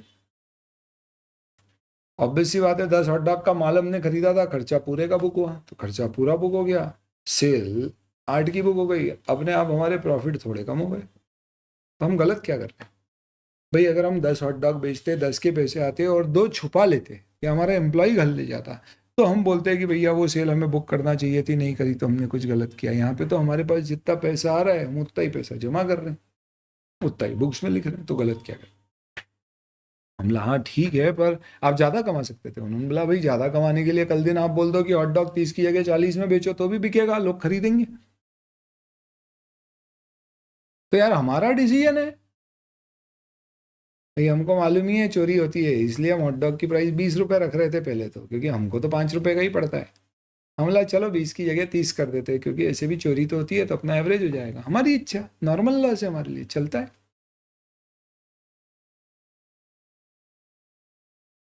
और जॉनी भाई ने बोला एक्चुअल में तुम जिस दिन हॉट डॉग खाने तुम्हारे दोस्तों के साथ आए थे ना, तुम्हारे भी टोटल 212 हॉट डॉग हुए थे। तुमने 200 ही बोले, मैंने थोड़ी ना बोला 12 और हुए थे। बोला जॉनी भाई आपको पता है? हमने बोला हाँ हाँ, इतने साल से हॉट डॉग बना रहे हैं यार। बोला जॉनी भाई आपने बोला नहीं। मैंने बोला यार देखो कैसा है, मैं तुमको बोल देता। तुम पहले तो बोलते नहीं नहीं जॉनी भाई कुछ करने में गलती हो गई होगी, कहाँ से प्रूव करते कोई, हम कैमरे तो गिनते नहीं बैठ के। दूसरी बात, तुम बुरा मान जाते अगली बार आते नहीं। तुम बचपन से हमारे यहाँ खा रहे हो, अभी तक तुम सब मिला के तुम्हारे यार दोस्त 1000 ऊपर हॉट डॉग खा गए होगे। और नहीं भी खाया तो एक दिन में तुम 200 हॉट डॉग खिला गए अपने दोस्तों को यार, और क्या चाहिए हमको। तो आदमी को बोलो कि यार तूने गलत किया, कोई फर्क नहीं है, उससे थोड़ा पैसा ही ज्यादा ले लो, फिर वो थोड़े गलत करे, कोई दिक्कत ही नहीं, अपना काम चलता है। हमने बोला नहीं जॉनी भाई फिर भी कंट्रोल तो खराब है, आपको कंट्रोल तो सुधारना पड़ेगा। उन्होंने बोला यार मैं क्यों सुधारूं और कैसे सुधारूं? तो हमने बोला आप एक काम करो, कोई आपके पास है तरीका बताओ, कोई आपके मन में आता है तो। कैसे जॉनी भाई अपने कंट्रोल सुधार सकते हो? है सर सिंपल सा तरीका है जॉनी भाई, कूपन सिस्टम चालू कर दे। हमने बोला कूपन कर दो, पहले पैसे देगा आदमी, उसके बाद हॉट डॉग मिलेगा। जॉनी भाई ने बोला हमने किया था ऐसा पहले, कि कूपन दो उसके बाद हॉट डॉग मिलेगा। हमारी सेल ही आधी हो गई, और चोरी तो फिर भी होती थी। लड़का ने गलती कर दी, कुछ हो गया।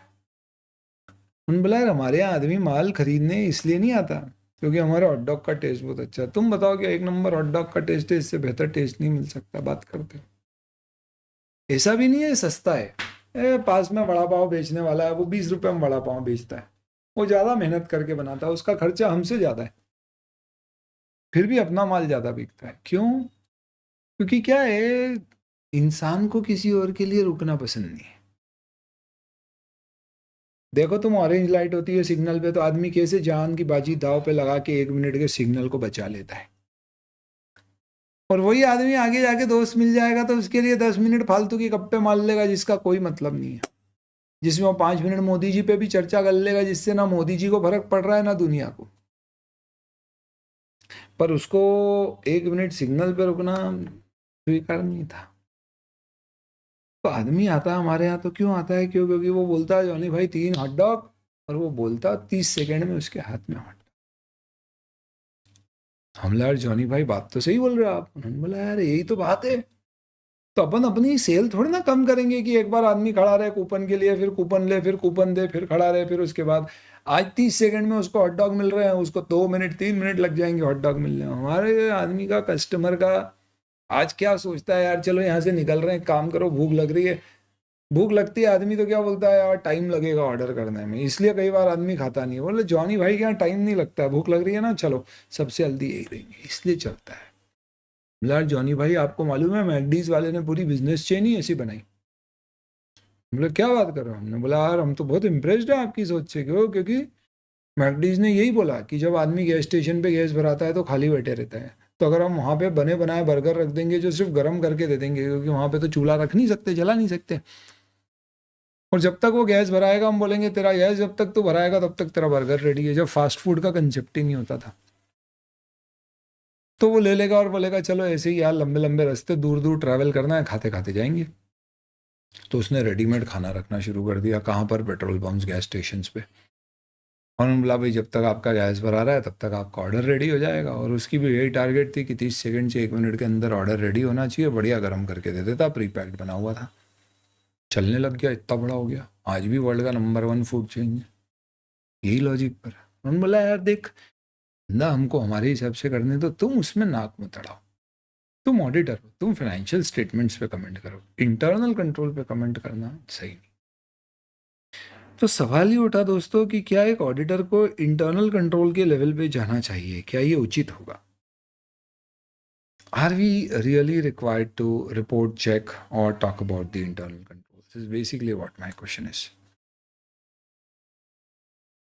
तो एक चीज़ समझो, हमारा उद्देश्य फाइनेंशियल स्टेटमेंट सही है या नहीं ये रिपोर्ट करना है, हमें फाइनेंशियल इंफॉर्मेशन चेक करना। हम internal control as an auditor check करते हैं, पर इसलिए चेक नहीं करते ताकि हम उसकी खामियां रिपोर्ट करें।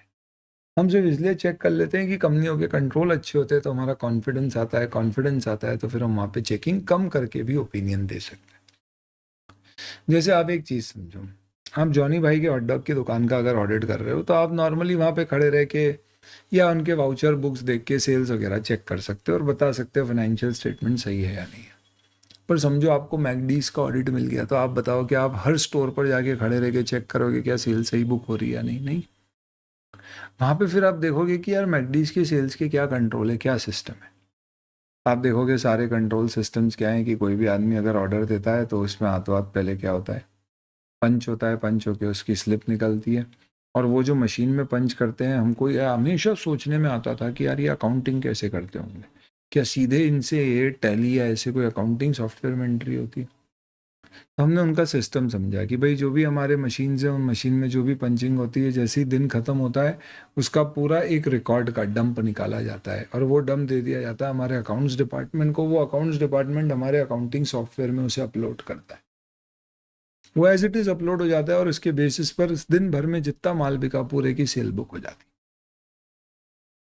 तो हमने जब ये समझा तो हमने बोला कि यार अब अपन एक काम करते हैं, सिस्टम देख लेते हैं कि यार हर जगह का अपलोड होता है कि नहीं, किसी दिन कोई छूट तो नहीं गया, कोई स्टोर का तो नहीं छूट गया। अच्छा, अपलोड होता है तो कोई उसमें बीच में करेक्शन तो नहीं कर सकता है या चेंजेस तो नहीं कर सकता है? ऐसा तो नहीं मैकडीज ही प्रॉफिट बचाने के चक्कर में बोल दे 100 स्टोर का अपलोड ही मत करो, किसको पता पड़ेगा? तो हम सैंपल बेसिस पे, मैकडीज के भारत में 500 स्टोर हैं तो हम सैंपल बेसिस पे एक काम करते हैं, हम 50 स्टोर का चेक करते हैं कि क्या डेली अपलोड हो रहा है या नहीं हो रहा है। 50 स्टोर का हम रैंडम 20 डेट निकालते हैं और मैनेजमेंट को बोलते हैं इन स्टोर की इन 20 डेट की एंट्री दिखाओ तुम्हारे अकाउंटिंग सिस्टम में। हमने जब चेक किया तो हमें मालूम पड़ा कि सब एकदम प्रॉपर बिना एरर के अपलोड हुआ है। तो हमारा कॉन्फिडेंस इतना बढ़ गया ना उस कंपनी के ऊपर कि हमने बोला ठीक है, हम ज़्यादा चेक किए बिना भी बोल सकते हैं कि आपकी सेल्स सही होगी। तो अगर मैं आपसे सवाल पूछता हूं कि ऑडिटर को फाइनेंशियल इन्फॉर्मेशन चेक करना है तो हमारे सामने एक बड़ा सवाल ये आता है कि फाइनेंशियल इन्फॉर्मेशन मतलब अपने को क्या सिर्फ बिल चेक करते जाना है क्या, कि सेल हुई तो बिल चेक कर लो? तो वो तो करना ही है आपको, पर अगर आपके बिल बहुत ज़्यादा हुए तो आप कितना भी कर लो उतना चेक नहीं कर पाओगे। तो फिर बेहतर है कि आप क्या करो, कंट्रोल चेक कर लो। तो क्या ऑडिटर को कंट्रोल्स चेक करने की ज़रूरत है? द आंसर इज उसकी इच्छा। नॉर्मली बड़ी एंटिटी में वो चेक करेगा, छोटी में उसकी इच्छा। उसे चेक करके वो डिसाइड कर सकता है उसको कितनी गहराई में, डिटेल्स में चेक करना है, या ज़्यादा डिटेल में नहीं जाके कंप्यूटर सिस्टम्स पे रिलाई करके थोड़ी बहुत चेकिंग करके भी बोल सकता है सब सही है। तो इसलिए इंटरनल कंट्रोल चेक करना है या नहीं, ये ऑडिटर का डिसीजन है। चेक किए और खामियां निकली तो ये नहीं है कि ऑडिटर बोलेगा फाइनेंशियल स्टेटमेंट गलत है। उसको डाउट होगा ना तो वो चेकिंग बढ़ा देगा। तो जैसे मैंने चेक किया तो मेरे को देखा कि कंपनी में क्या हो रहा है। सपोज मैकडी की जब चेकिंग करी तो मैंने देखा कि 5-6 स्टोर की नहीं अपलोड हुई थी सेल्स, और बीच बीच के दिनों की सेल्स अपलोड होना रह गई। तो मुझे बहुत डर लगेगा, तो मैं बोलूँगा भैया अब तो मुझे बहुत डिटेल में चेक करना पड़ेगा कि ये कितनी सेल्स बुक में बुक करने से मिस हो रही है। तो कंट्रोल खराब तो चेकिंग बढ़ेगी, कंट्रोल अच्छे तो चेकिंग कम होगी बस। पर क्या मैं रिपोर्ट करूंगा कि कंपनी के कंट्रोल खराब है? ये सब मैं क्यों करूं यार, मुझे उससे मतलब ही नहीं है। मेरा काम फाइनेंशियल स्टेटमेंट के ऊपर है। मुझे कोई दुनिया से हर पाप नहीं मिटाना है कि मैं कंट्रोल की खामियों को रिपोर्ट करूं। पर सर अगर कोई लॉ स्पेसिफिकली बोलते कि नहीं कंट्रोल की खामियों को रिपोर्ट करो तो करना पड़ेगा। जैसे कंपनीज एक्ट कहता है कि जैसे लिस्टेड कंपनी का ऑडिट कर रहे हो तो क्योंकि वहाँ जनता का पैसा लगा है तो वहाँ ऑडिटर इंटरनल कंट्रोल चेक करता ही है, तो उस पर एक रिपोर्ट भी देते हैं कि भैया कंट्रोल में कोई खामियां, डेफिशिएंसीज तो नहीं। तो वो लॉ की स्पेसिफिक रिक्वायरमेंट है इसलिए, अदरवाइज मेरे स्कोप में ये चेक करना नहीं। आपको समझ में आ रहा है? तो उसको एक ऑडिटर ऑडिट करेगा तो कैसे चेक करेगा? तो जैसे अगर मेरे पास एक रेस्टोरेंट का ऑडिट आया और एक सिंगल रेस्टोरेंट है तो मैं क्या चेक करूंगा? वहाँ पे सेल प्रॉपर हो रही है नहीं, बिल कट रहे हैं, उसकी एंट्री हो रही है, जीएसटी पे हो रहा है।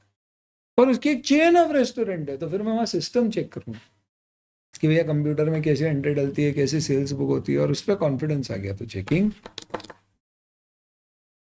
चलिए अगला सवाल, ऑडिटर की बात कर रहे हैं तो ऑडिटर से एक सवाल अगला पूछा गया है कि क्या कंप्लायंस का मतलब होता है पालन करना? लॉ एंड रेगुलेशन मतलब कानून और कानून के नियम का। तो एक कंपनी पे कितने कानून लगते हैं? कई सारे। आज भारत में अगर आपको एक होटल खोलना है तो 50 से ऊपर कानून आज की तारीख में आप पे लगेंगे हैं। हाँ, hotel full fledged 5 star hotel खोलना है ना, तो सबसे पहले पोल्यूशन कंट्रोल का, फिर उसके बाद में वहाँ से वेस्ट निकलेगा उसके डिस्पोजल का, उसके बाद में आप अपने यहाँ पे कॉन्ट्रैक्ट लेबर रखोगे, यानी कि बदली बेसिस पे लेबर बुलाओगे। भाई शादी ब्याह का कोई कार्यक्रम है तो उसके ऊपर अलग लॉ है। Minimum wages, PF, ESI, income tax, GST, ये तो लगते ही हैं। फिर लग्जरी टैक्स, कमर्शियल टैक्स, ढेर प्रकार के टैक्स। फिर आपको फूड्स एंड ड्रग्स अथॉरिटी का लाइसेंस लेना है, लिकर का लाइसेंस लेना है। अलग अलग प्रकार के कानून का आपको पालन करना पड़ता है। स्विमिंग पूल अगर आपको गहराई वाला बनाना है तो उसका अलग लाइसेंस होता है, लाइफ गार्ड की रिक्वायरमेंट होती है, जमाने भर के नॉर्म्स है सरकार के, सब आपको क्या करना है।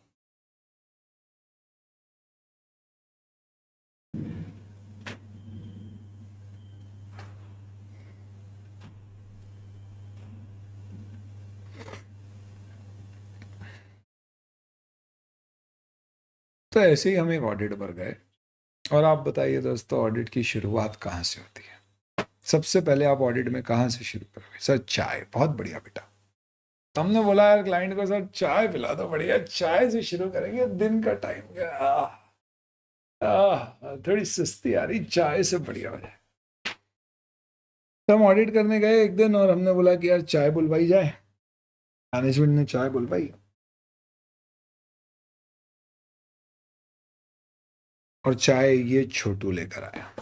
ये जो दिख रहा है ना, ये छोटू चाय लेके आया। हमने बोला भाई तू यहाँ क्या कर रहे है? उसने बोला बाबूजी मैं यहाँ काम करता हूँ। बोला कब से? बोला 2 साल से। बोला चाय पिला रहे? बोले हाँ। बोला उम्र क्या है तेरी? बोले 2 साल पहले 10 साल थी। हमने बोला तो 12 बोलना। उसने बोला गिनती नहीं आती इतनी। हमने मैनेजमेंट को बोला कि यार ये तो बाल श्रमिक है। भारत में 14 साल से कम के लोगों से आप काम नहीं करा सकते किसी भी संस्थान में। बोला ये तो बाल श्रमिक है, चाइल्ड लेबर है, प्रोहिबिटेड है। मैनेजमेंट ने बोला तो ठीक है, इसको नौकरी से निकाल देते हैं और इसकी बीमार माँ को बीमार रहने देते हैं। कि दवाइयों का खर्चा फिर ये कभी जो उठा पा रहा है वो नहीं उठा पाएगा। हम यार मदद करनी है तो तुम्हें ऐसे ही करता हूँ, काम नहीं करा सकते, इलीगल है। मैनेजर ने बोला इसे बहुत मदद करी है पर ये इतना खुददार है। इसने बोला नहीं बाबूजी बहुत मदद हो गई, अब काम करके मदद लूंगा, ऐसे नहीं लूंगा। हमला यार छोटू। छोटू ने बोला हाँ बात सही। हमला पर यार ये ऐसे अलाउड थोड़ी ना है। मैनेजमेंट ने बोला इधर आओ, वो देखो ऊपर। बोला क्या देख रहा है? बोले चिमनी से दिख रहा है धुआं निकल रहा है। हमला दिख रहा है। बोले कौन से कलर का? हमला काला। बोले ये गलत है। हमला है। बोले गलत है,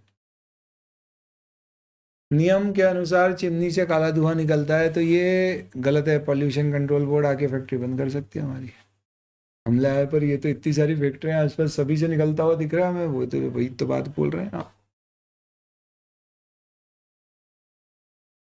हम बुलाओ, ये फैक्ट्री की बिल्डिंग देख रहे हो? हमने बोला हाँ दिख रही है। बोले गिनो कितने माले की? हमने बोला ये और इसके ऊपर एक और छत डली हुई है आपने टीन शेड की, और एक बना रखा है थोड़ा कच्चा, कंस्ट्रक्शन भी दिख रहा है हमको। बोला इलीगल है। हमला मतलब? बोला परमिशन लेना पड़ती है टाउन और कंट्री प्लानिंग से, हमारे पास सिर्फ ग्राउंड फ्लोर बनाने की परमिशन है, फिर भी हमने ऊपर एक फ्लोर बना दिया। हमला हाँ वो तो घर पे हमारे भी बाबूजी ने बनवाई, हमको ऐसा कुछ है पता, ऐसा होता है। हमने बोला फिर? तो हमने बोला हम रिपोर्ट कर देंगे कि ये सब गलत हो रहा है। मैनेजमेंट ने बोला अबे ये 2 कानून तो तुझे पता ही नहीं थे, मैंने बताया तुझे, और ऐसे 20 और है जो हमारे ऊपर लगते हैं तो पता जो आपको पता नहीं होंगे, जो तुझे पता नहीं है। और तुम बोल रहे हो कि जो तुमको चाइल्ड लेबर दिख गया और रिपोर्ट करोगे। तो मुझे एक बात बताओ दोस्तों, क्या ऑडिटर को सारे लॉज एंड रेगुलेशन के कंप्लायंसेस रिपोर्ट करने हैं क्या? कि कानून के सारे कानून के पालन हो रहे हैं या नहीं हो रहे हैं? ऑब्वियस सी बात है यार, ये इम्पॉसिबल सा टास्क है। कैसे, कितने लॉज चेक करूंगा मैं? तो एक चीज समझना, जब आप ऑडिट करते हो तो आपको फाइनेंशियल स्टेटमेंट चेक करना है, इसलिए वो जो लॉज एंड रेगुलेशन जो फाइनेंशियल स्टेटमेंट से रिलेटेड है बस वही चेक करना है, बाकी नहीं। ऑडिट समझो पहले करना क्या है कि किसी कंपनी का ऑडिट करने जाओ तो तुमको एग्जैक्टली बताओ, तो सारे कानून चेक करने मत बैठ जाना। कौन से चेक करना है? जो फाइनेंशियल स्टेटमेंट को अफेक्ट करते हैं, जैसे कि income tax, GST, minimum wages, PF, ESI, क्योंकि ये सैलरी को अफेक्ट करेगा और वो फाइनेंशियल स्टेटमेंट पी&एल को अफेक्ट करेगा। पर ये चाइल्ड लेबर, पोल्यूशन कंट्रोल, ये सब चेक करने की ज़रूरत नहीं है। हालांकि अपन पढ़ेंगे, इंस्टीट्यूट कहता है कि अगर आप चेक नहीं कर रहे हो पर फिर भी आपके सामने अगर कोई लॉ का उल्लंघन, नॉन कंप्लायंस उल्लंघन अगर आपको दिख जाए जिससे कंपनी पे मेजर पेनल्टी लग सकती है, तो फिर आपको रिपोर्ट करना पड़ेगा। एनीवेज, तो मैं अभी क्या बता रहा था आपको, अपने को बेसिकली डिस्कस क्या करना है कि हमारा स्कोप क्या है। एज एन ऑडिटर हम क्या चेक करते हैं? क्या इंटरनल कंट्रोल चेक करेंगे अपनी इच्छा? क्या लॉ एंड रेगुलेशन चेक करेंगे सिर्फ जो फाइनेंशियल स्टेटमेंट को अफेक्ट करते हैं? पर अगर दूसरों की भी गलतियां दिख गई, चेक नहीं करी पर सामने आ गई, तो क्या रिपोर्ट करना पड़ सकता है? अगर पेनल्टी मेजर लग सकती है तो, क्योंकि उसका फाइनेंशियल इफेक्ट आ सकता है। इसी तरह से क्वालिटी इश्यूज। एक कंपनी ज्वेलरी बेचती थी, ये कह के कि प्योर गोल्ड की है। एक दिन उसकी ज्वेलरी एक हमने खरीदी, हमारी फ्रेंड को वैलेंटाइन पर गिफ्ट की, उसने देखा, फेंक दी। उसने बोला क्या कर रही है वे, प्योर गोल्ड की है। उसने बोला मिलावट वाली है, मिलावट वाले आदमी, तुझसे यही उम्मीद थी। हमने बोला यही माइंड योर लैंग्वेज। उसने बोला what mind your language, pure gold की ई रिंग बोल के मिलावट वाली देते हो? हमने बोला अरे मिलावट की नहीं है, हम जिस कंपनी का ऑडिट कर रहे हैं वहां से लेके आए, वो प्योर गोल्ड की बेचते। बोला मैं तो देख के ही समझ गई, हर वैलेंटाइन मुझे कोई ना कोई रिंग गिफ्ट करता है। वह उसने बोला फॉरगेट इट। हम गए कंपनी के पास, हमने बोला यार ये मिलावट की है क्या? कंपनी वाले कुछ बोले नहीं। हमने बोला हम फैक्ट्री में जाएंगे ऑडिट चेक करने के लिए। हम फैक्ट्री में गए तो हमने देखा कि वहां पे कुछ चमकता हुआ धातु रखा हुआ था। हमने बोला ये मेटल क्या है, इतना चमक रहा है? हमने बोला पीतल। हम बोला है ये पीतल क्या कर रहा है, तुम तो गोल्ड ज्वेलरी बनाते हो ना? उन्होंने बोला अरे सर बोलने की बातें, सब मिलावट है, गोल्ड ज्वेलरी में भी मिलावट कर देते हैं, क्या फर्क पड़ता है, मिला भी दो तो। क्यों? अरे ये क्या आ गया, उस सरी। तो कंपनी का कहना है कि जब ये दुनिया पित्तल दी है तो फिर अपन थोड़ी ना कोई बेबी डॉल है जो सोने दी रहेंगे। ये दुनिया, ये दुनिया दी, ये दुनिया पित्तल दी, ओ बेबी डॉल ही सोने की। तो कंपनी बोल रही है कि भैया हम तो क्या करते हैं, मिलावट करते हैं, कोई फर्क नहीं पड़ता। हमने बोला यार तुम गलत काम कर रहे हो। उन्होंने बोला कुछ नहीं, हमारी एडवर्टीजमेंट में लिखा रहता है प्योर गोल्ड, एक छोटा सा स्टार है, स्टार में नीचे लगाया रहता है कि हो सकता है कुछ कुछ प्रोडक्ट्स में थोड़ी बहुत मिलावट है, तो कोई केसेस भी तुम कर लोगे तो कुछ नहीं होगा। हमने बोला पर यार ये मिसलीडिंग है। उन्होंने बोला जो भी है ऐसा ही है, ऐसे ही धंधा चल रहा है। तो एक बात बताओ दोस्तों, तुम ऑडिट कर रहे हो कंपनी का जो आयुर्वेदिक दवाइयाँ बोल रही है बेचती है, जबकि उसमें केमिकल मिला रही है। तुम एक कंपनी का ऑडिट कर रहे हो जो बोल रहा है ये प्योर वेजिटेरियन है, जबकि उसमें नॉन वेजिटेरियन एलिमेंट्स मिला रहा है। क्या ये सारे झूठ तुम रिपोर्ट करोगे? मुद्दे की बात यह है दोस्तों कि भाई इससे कंपनी पे कोई पेनल्टी लग रही है या लगी है या कोई केस बना है तो बात अलग है, अदरवाइज ये सब मेरे स्कोप में। तो एक चीज समझ लेना दोस्तों, ऑडिटर का दायरा क्या है? फाइनेंशियल स्टेटमेंट, हमें वो चेक करना है, हमें सारी चीजें चेक नहीं करना है। ये क्वालिटी इश्यूज वगैरह हम चेक नहीं करेंगे। इंटर में क्वेश्चन आ चुका है इसके ऊपर कि while doing an audit of a particular company you found that that particular company is selling jewelry made out of impure gold advertised as jewelry of pure gold, is an auditor required to report? हमारे scope के बाहर। And proprietary issues, कई बार आपको audit के दौरान ऐसा लगेगा कि कंपनी वेस्टफुल एक्सपेंडिचर कर रही है। प्रोप्राइटरी मतलब अगर मैं ओनर होता तो मैं ऐसा नहीं करता, प्रोप्राइटर होता मैं, अगर ओनर होता तो नहीं करता, पर कंपनी कर रही है तो क्या आपको उसे रिपोर्ट करना है? नहीं भैया, आपका काम क्या है? जो कंपनी ने खर्चा किया है चेक करना, सही है नहीं है रिपोर्ट करना। मैं आपको एक उदाहरण देता हूँ। इंदौर में एक बहुत बड़ी जगह का ऑक्शन हुआ मॉल बनाने के लिए। रिलायंस, डीएलएफ, ऐसी कई कंपनियों ने टेंडर में पार्टिसिपेट किया। हाईएस्ट रिलायंस का टेंडर था और उसकी बिड थी 580 करोड़ की। Second, third, fourth, fifth, six, बाकी जितने लोग थे उन सबकी बिड 300 करोड़ और उससे थोड़े कम की थी। यानी कि हाईएस्ट और सेकेंड हाईएस्ट बिड में 280 करोड़ का डिफरेंस। ऑब्वियस सी बात है, अब आपने टेंडर में एप्लीकेशन फाइल कर दी है तो उस केस में अब आपको क्या करना पड़ेगा? आपको टेक्निकली बिड तो ऑनर करना पड़ेगी।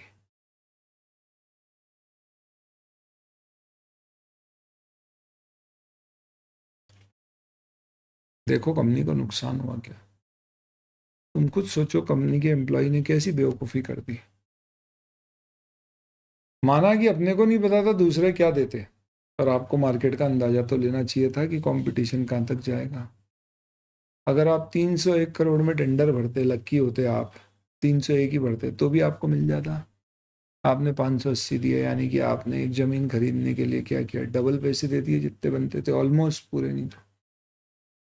कंपनी को बहुत नुकसान हो रहा है इसमें, पैसा जनता का लगा हुआ है, तो क्या ऑडिटर को रिपोर्ट नहीं करना चाहिए? इसे बोलते हैं प्रोप्राइटरी। कंपनी ने फ्रॉड नहीं किया। देखो, अगर आदमी मिला हुआ होता तो सरकार की ज़मीन थी, क्या मिला हुआ होगा?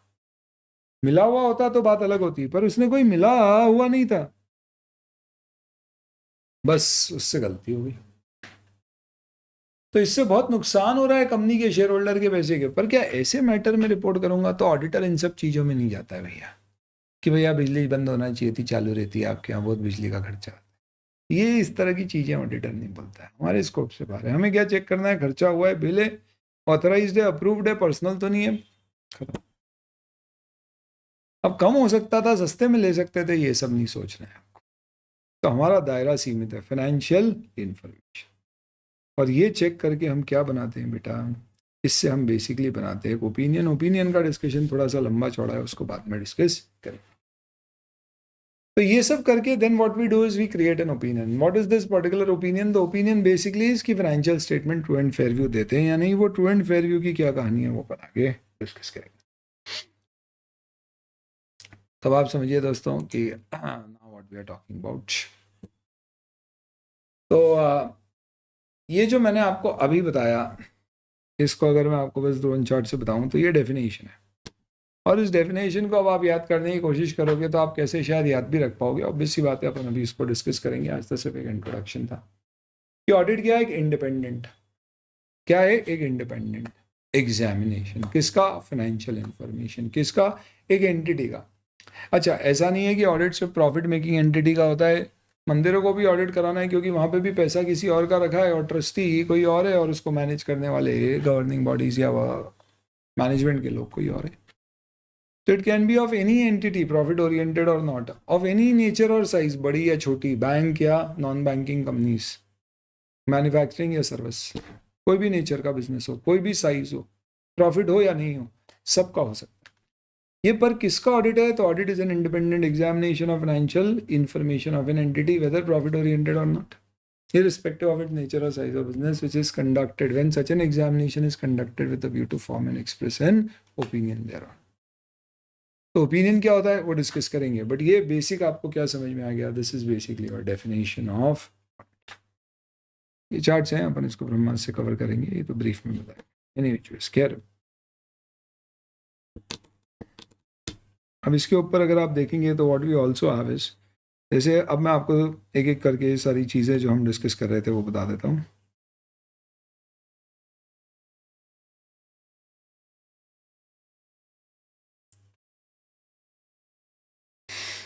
चलिए, तो ये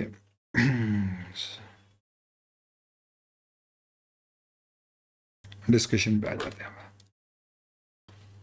तो दोस्तों, आपका जो न्यू स्कीम का सिलेबस है, इन केस कभी आपको ओल्ड स्कीम की जानकारी और अगर आपको कंपैरिजन चाहिए तो मैं आपको ब्रीफ में इस सिलेबस को एक्सप्लेन कर देता हूँ। इस सिलेबस में ज़्यादातर टॉपिक्स जो अब आपके दिए गए हैं वो सब स्टैंडर्ड्स के ऊपर बेस्ड हैं। क्या होते हैं स्टैंडर्ड्स? ये जितनी चीज़ें मैं आपको समझा रहा था ये सब गहराई में ICAI ने स्टैंडर्ड्स ऑन ऑडिटिंग पे समझाई है। जैसे अकाउंटिंग के स्टैंडर्ड तुमने सुने होंगे, वैसे ही ऑडिट के होते हैं कि एक आइडियल ऑडिट में क्या करना है, क्या नहीं करना है, क्या चेक करना है, कैसे करना है। तो ये सारे चैप्टर उस पर बेस्ड। पहला चैप्टर ऑडिट समझाएगा, दूसरा चैप्टर आपको बोलेगा कि भाई आप ऑडिट शुरू करोगे तो कैसे प्लान करके ऑडिट बनाना, स्ट्रैटेजी बनाना होता है ना। जैसे तुम कभी क्रिकेट का मोहल्ले वाला दूसरे मोहल्ले वालों से मैच है तो तुम एक स्ट्रैटेजी बनाओगे कि यार उसका यही बैट्समैन सबसे खतरनाक है, इसी को रोकना है किसी तरह से। तो स्ट्रैटेजी बनाते हैं, प्लान बनाते हैं, प्रोग्राम बनता है, फिर ऑडिट शुरू होता है। फिर ऑडिट जब शुरू करते हैं ना तो जाके पहले कंपनी को समझते हैं कि बिजनेस क्या है, कहाँ प्रॉब्लम हो सकती है, इसे रिस्क असेसमेंट बोलते हैं। उसके इंटरनल कंट्रोल को समझते हैं, खासतौर पे बड़े बिजनेस में, जैसे अभी एग्जाम्पल लिया। तो अब आप ये टर्म समझ पा रहे हो मैं क्या, फिर आप एक एक करके अपने एविडेंस गैदर करते हो। जैसे जज साहब अगर ओपिनियन देते हैं तो कैसे देते हैं, एविडेंसेस के आधार पे। ऐसे ही ऑडिटर भी ओपिनियन देता है तो कैसे देगा, उसको जो एविडेंस सबूत मिल रहे हैं उसके आधार पे, और इसके बेसिस पे वो क्या करेगा, डॉक्यूमेंट करेगा। तो यहाँ पे इस चैप्टर में आपको एक एक चीज़, बैलेंस शीट की एक एक आइटम, P&L की एक एक आइटम कैसे ऑडिट करना है ये सिखाई गई है। कि परचेज कैसे चेक करोगे, पीपी प्रॉपर्टी प्लांट इक्विपमेंट जिसे आप फिक्स एसेट कहते थे कैसे चेक करोगे, इन्वेस्टमेंट कैसे चेक करोगे। तो यहाँ वो सब करके फिर आप डॉक्यूमेंट यानी आप अपने वर्किंग पेपर नोटबुक बनाओगे, और फिर उसके बाद कंप्लीट हो जाएगा आपका पूरा ऑडिट, तो आप ऑडिट रिपोर्ट इशू कर दो। तो ऑनेस्टली स्पीकिंग आपके शुरू के ये जितने चैप्टर्स हैं, ये सारे चैप्टर ऐसा तो नहीं बोलेंगे पूरे स्टैंडर्ड्स ऑन ऑडिटिंग होते हैं, कुछ उसके ऊपर बेस्ड है, बट ये सारे चैप्टर तुमको क्या सिखाएंगे कि एक फाइनेंशियल स्टेटमेंट जो अभी मैंने आईटीसी की बैलेंस शीट दिखाई, ऐसी कुछ तुम्हारे साथ हो, P&L हो, तो उसको ऑडिट कैसे करना है, ये सारे चैप्टर मिला के बस इतनी बात करेंगे। फिर अलग अलग एंटिटी में चीज़ें बदल जाएंगी। जैसे कि बैंक्स के केस में तुम्हारा P&L बहुत डिफरेंट होगा, क्योंकि वहाँ पे मेजर इंटरेस्ट होगा, वहाँ ज़्यादातर लोन लेने देने के काम होंगे, वहाँ पीपी वगैरह ज़्यादा नहीं होगी। तो कुछ स्पेशल टाइप ऑफ एंटिटीज जैसे बैंक, और दूसरी cinema hall, multiplex, not for profit organisation हो गए, इन तरह की एंटिटीज के ऑडिट के 2 चैप्टर हैं। तो जिसमें बैंक एक बड़ा डिस्कशन है तो अलग कर दिया, और बाकी बहुत सारी एंटिटीज इस पर्टिकुलर चैप्टर में डाल दी। और इसके बाद में एथिक्स का एक डिस्कशन है, ये नया टॉपिक ऐड किया गया आपके कोर्स से। कंपनी ऑडिट जो पहले हुआ करता था उसको हटा दिया, ऑटोमेटेड एनवायरनमेंट में ऑडिट होता था पहले, वो हटा दिया गया, ऐसे कुछ चैप्टर्स हटा दिए गए। तो ये आपका प्राइमरली क्या है, this is your more or less the syllabus which will to cover.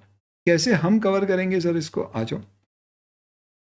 हमारी 100 आवर्स की मैक्सिमम बैच होना चाहिए जिसमें पूरा कंटेंट कवर हो जाना चाहिए।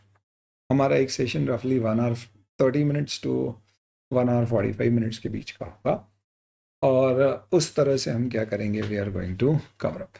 तो आप ये कह सकते हो रफली 60 सेशंस होंगे, हम इसे पार्ट भी करते हैं, तो टोटल 3-3 घंटे के आप बोल सकते हो कि हमारे 30 ऑड सेशंस होंगे, या 1.5 आवर 1.5 आवर के 60 सेशन, ऐसा lecture 1 part A part B ऐसा करके। आपको देखना कैसे है, तो अगर आपके मल्टीपल सब्जेक्ट्स चल रहे हैं तो आप 1.5 घंटा रोज देखेंगे रिकॉर्डेड वाले स्टूडेंट्स। अगर आप अभी ऑडिट एक साथ करना चाह रहे हैं तो आप 3 घंटे एक साथ देख सकते हो, एक दिन में आप 3 घंटे से ज़्यादा नहीं देखेंगे। इसमें हम पूरा कंटेंट कवर करेंगे ICI के मटेरियल का, प्लस कॉन्सेप्ट्स के साथ, और सारे क्वेश्चन एंड आंसर जो ICI के मटेरियल में दिए हैं, प्लस क्योंकि काफ़ी सारे टॉपिक पिछले एक कोर्स जैसे ही हैं, तो वो सारी चीज़ों के पिछले कोर्स के जो मटेरियल के क्वेश्चंस जो एग्जाम में पूछे हुए हैं, RTP MTP revision test paper, mock test paper, वो सब आएंगे। वो सब आपको क्या सर ICI के मॉड्यूल से देखना है या उसकी भी आप बुक दोगे, सब मैं दूंगा। इसे बोलते हैं क्वेश्चन आर्थ, इस तरह की आपको बुक मिलेगी। ये क्वेश्चन आर्थ में क्या होता है, ये क्वेश्चन उसके आंसर। सर ये क्या लगे हुए हैं पास में, अरे ये बहुत ही गजब चीज़ है। नहीं सर क्या है बताओ ना, जानना चाहते हो, आओ बता। This is something what we call as question आर्थ बेटा। क्वेश्चन आर्थ में एग्जैक्टली होता क्या है, हर पर्टिकुलर क्वेश्चन आपके पास है, और उस क्वेश्चन का आपके पास सोल्यूशन भी है, और साथ में रेफरेंस भी आ जाता है कि भाई ये क्वेश्चन कहाँ से आया है। जैसे स्टडी मटेरियल है, यानी ICI के स्टडी मटेरियल से आया है। कहीं पे लिखा हुआ है जैसे May 2023, तो इसका मतलब ये May 2023 की एग्जाम्स में पूछा गया है, इस तरह से। Now coming on to this particular set of QR code, ये होते हैं, तो ये क्या होते हैं, तो मैं आपको बताता हूँ। आपको फास्ट की एक एंड्रॉयड ऐप का एक्सेस मिलेगा बेटा।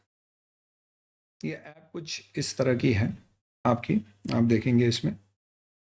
तो in this particular fast app जब आप इसके अंदर जाएंगे तो what you will be able to find is, आपके सब्सक्रिप्शन में आपको कोर्स दिखेगा आपका। तो जैसे फॉर एग्जांपल मेरे पास अभी ये जो आपकी बैच है स्टूडेंट वाला सब्सक्रिप्शन नहीं है, तो मेरे पास जिसका सब्सक्रिप्शन है अभी मैं आपको वो दिखा देता हूँ। तो इसमें जैसे बुक्स है, ये फाइनल की हमारी जैसे क्वेश्चन बैंक है। इस क्वेश्चन बैंक में क्या होता है, हर पर्टिकुलर क्वेश्चन के ऑडियो नोट्स हमने बना रखे। तो ये ऑडियो नोट्स का मतलब क्या है, आप इसे स्कैन करोगे तो ये सीधे उठा के आपको ये ऑडियो नोट ओपन कर देगा, और आप जब एनरोल करेंगे तो आपको प्रोसीजर दिया जाएगा एक्टिवेट करने का। ये किया, आप इसमें क्या कर सकते हैं, क्लिक कर सकते हैं।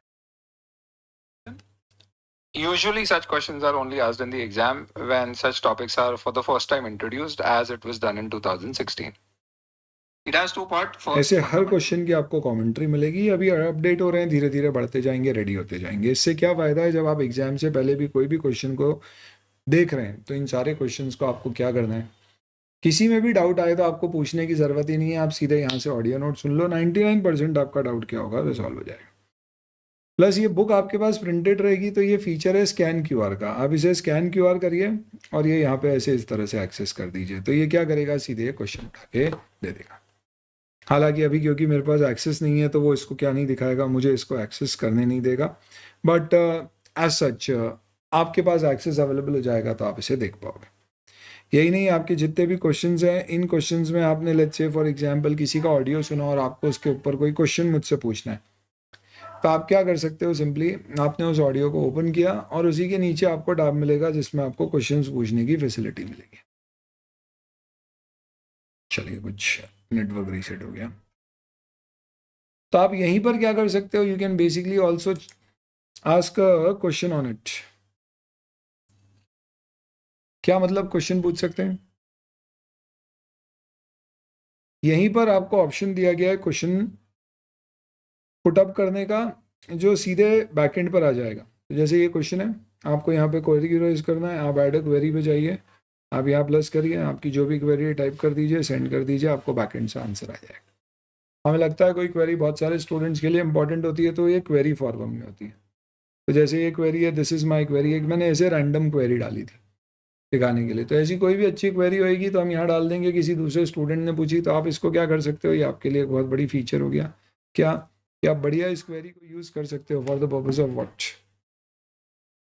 बिफोर आस्किंग द क्वेश्चन आप ये देख सकते हो। और आपको ये देख के सपोज ऐसा लगता है कि वो यही तो मेरी क्वेरी थी, इसका जवाब ऑलरेडी है, तो आपको लिख के देने का भी क्या होगा, समय बच जाए।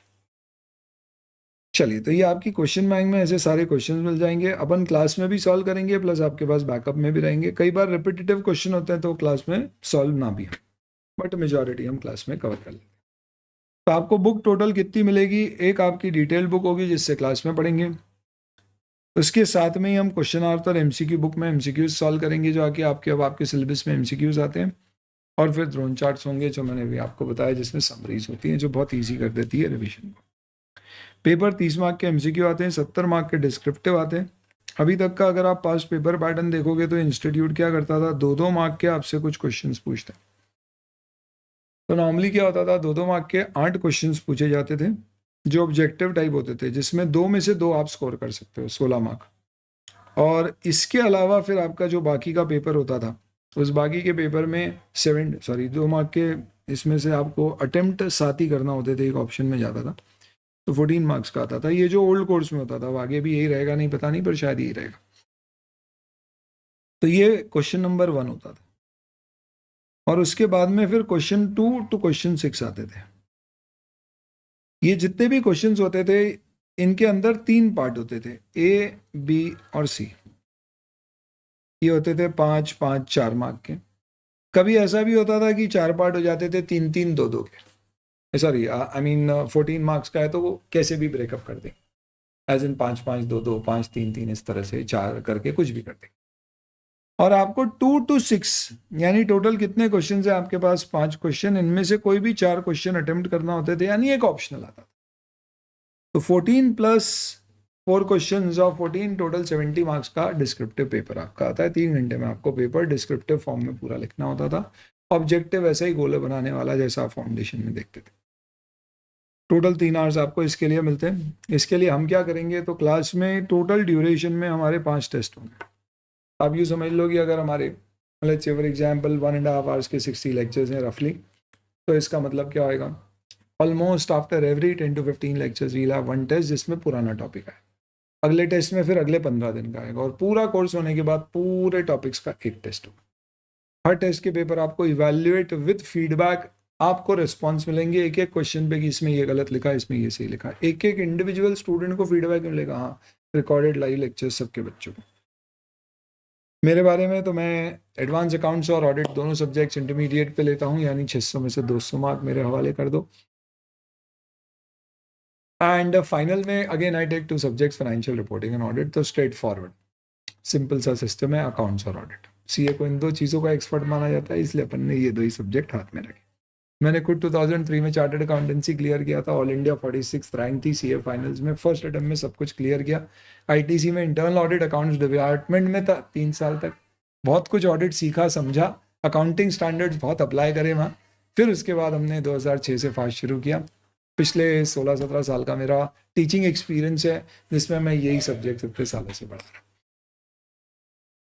टेक्नोलॉजी ऐप फास्ट की तरफ से आपको क्या मिलेगा, तो ये ऐप में आपको ऑलमोस्ट जितनी किताबें, सब किताबें आपको डिजिटली मिलेगी। आप ऑन द गो कहीं पर भी जाके कोई भी किताब ओपन करके कोई भी पेज ढूंढ के पढ़ सकते हो, कैरी करने की ज़रूरत नहीं है। हाँ, ये ज़रूर है कि आखिरी में रिवीजन के लिए फिजिकल बुक्स काम आती है, तो फिजिकल को ये रिप्लेस नहीं करेगा, ये ऐड करेगा। क्वेश्चंस आप वहाँ से पूछ सकते हो, नहीं तो ईमेल पे पूछ सकते हो। एक ईमेल आईडी दिया रहता है letfastsolve@gmail.com, बुक्स में दिया हुआ है, आप वहाँ पे मेल डालकर क्वेरीज पूछ सकते हो। व्हाट्सएप पे मुझसे कनेक्ट करना है तो 9200079000 पे आप व्हाट्सएप कर सकते हैं, मैं आपको रिस्पॉन्ड करूँगा, ओनली चैट मैसेजेस। कभी कोई ज़रूरत बात है बात करने की, आप टाइम लेके बता सकते हैं, I will give you a time, आप कॉल करके बात कर सकते हैं। इन सब के अलावा आपको फास्ट स्टूडेंट केयर पे बात करना है तो वो सब नंबर्स आपको दिए हुए हैं किताबों में, आप वहाँ पे कॉन्टैक्ट कर सकते हो फॉर ऑल टेक्निकल इश्यूज।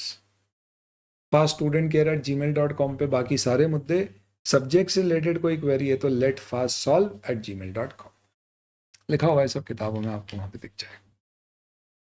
बाकी ऑडियो पॉड्स का आपका एक्सेस मिलेगा, क्लास पूरी होने के बाद हमारे रिवीजन वीडियोस यूट्यूब या फास्ट की ऐप पे आपको मिलेंगे, सब चीज़ें आप वहाँ से रिवाइज कर सकते हो। आपकी तैयारी हमारे साथ लेक्चर्स खत्म होने तक की नहीं, आपकी एग्जाम तक रहेगी, और फिर उसके बाद सीए फाइनल की भी, क्योंकि फाइनल में भी याद करेंगे हम आपको और आप हमें। तो ये सिंपल सा अपना एक इंट्रोडक्शन है, छोटा सा बैच के बारे में, एक ओवरऑल करिकुलम के बारे में, कैसे कवर करेंगे सारी चीज़ों को, और एक ब्रीफ डेफिनेशन ऑडिट की। आगे अब अपन अपना चैप्टर 1 कंटिन्यू करेंगे। चलिए, thank you very much for today, and then let's connect back in the next class and we will continue with our discussion. और जो पहला टॉपिक अपन ने शुरू किया उसको अब पूरा पढ़ेंगे, आज सिर्फ मैंने आपको एक छोटा सा इनपुट दिया। Thank you.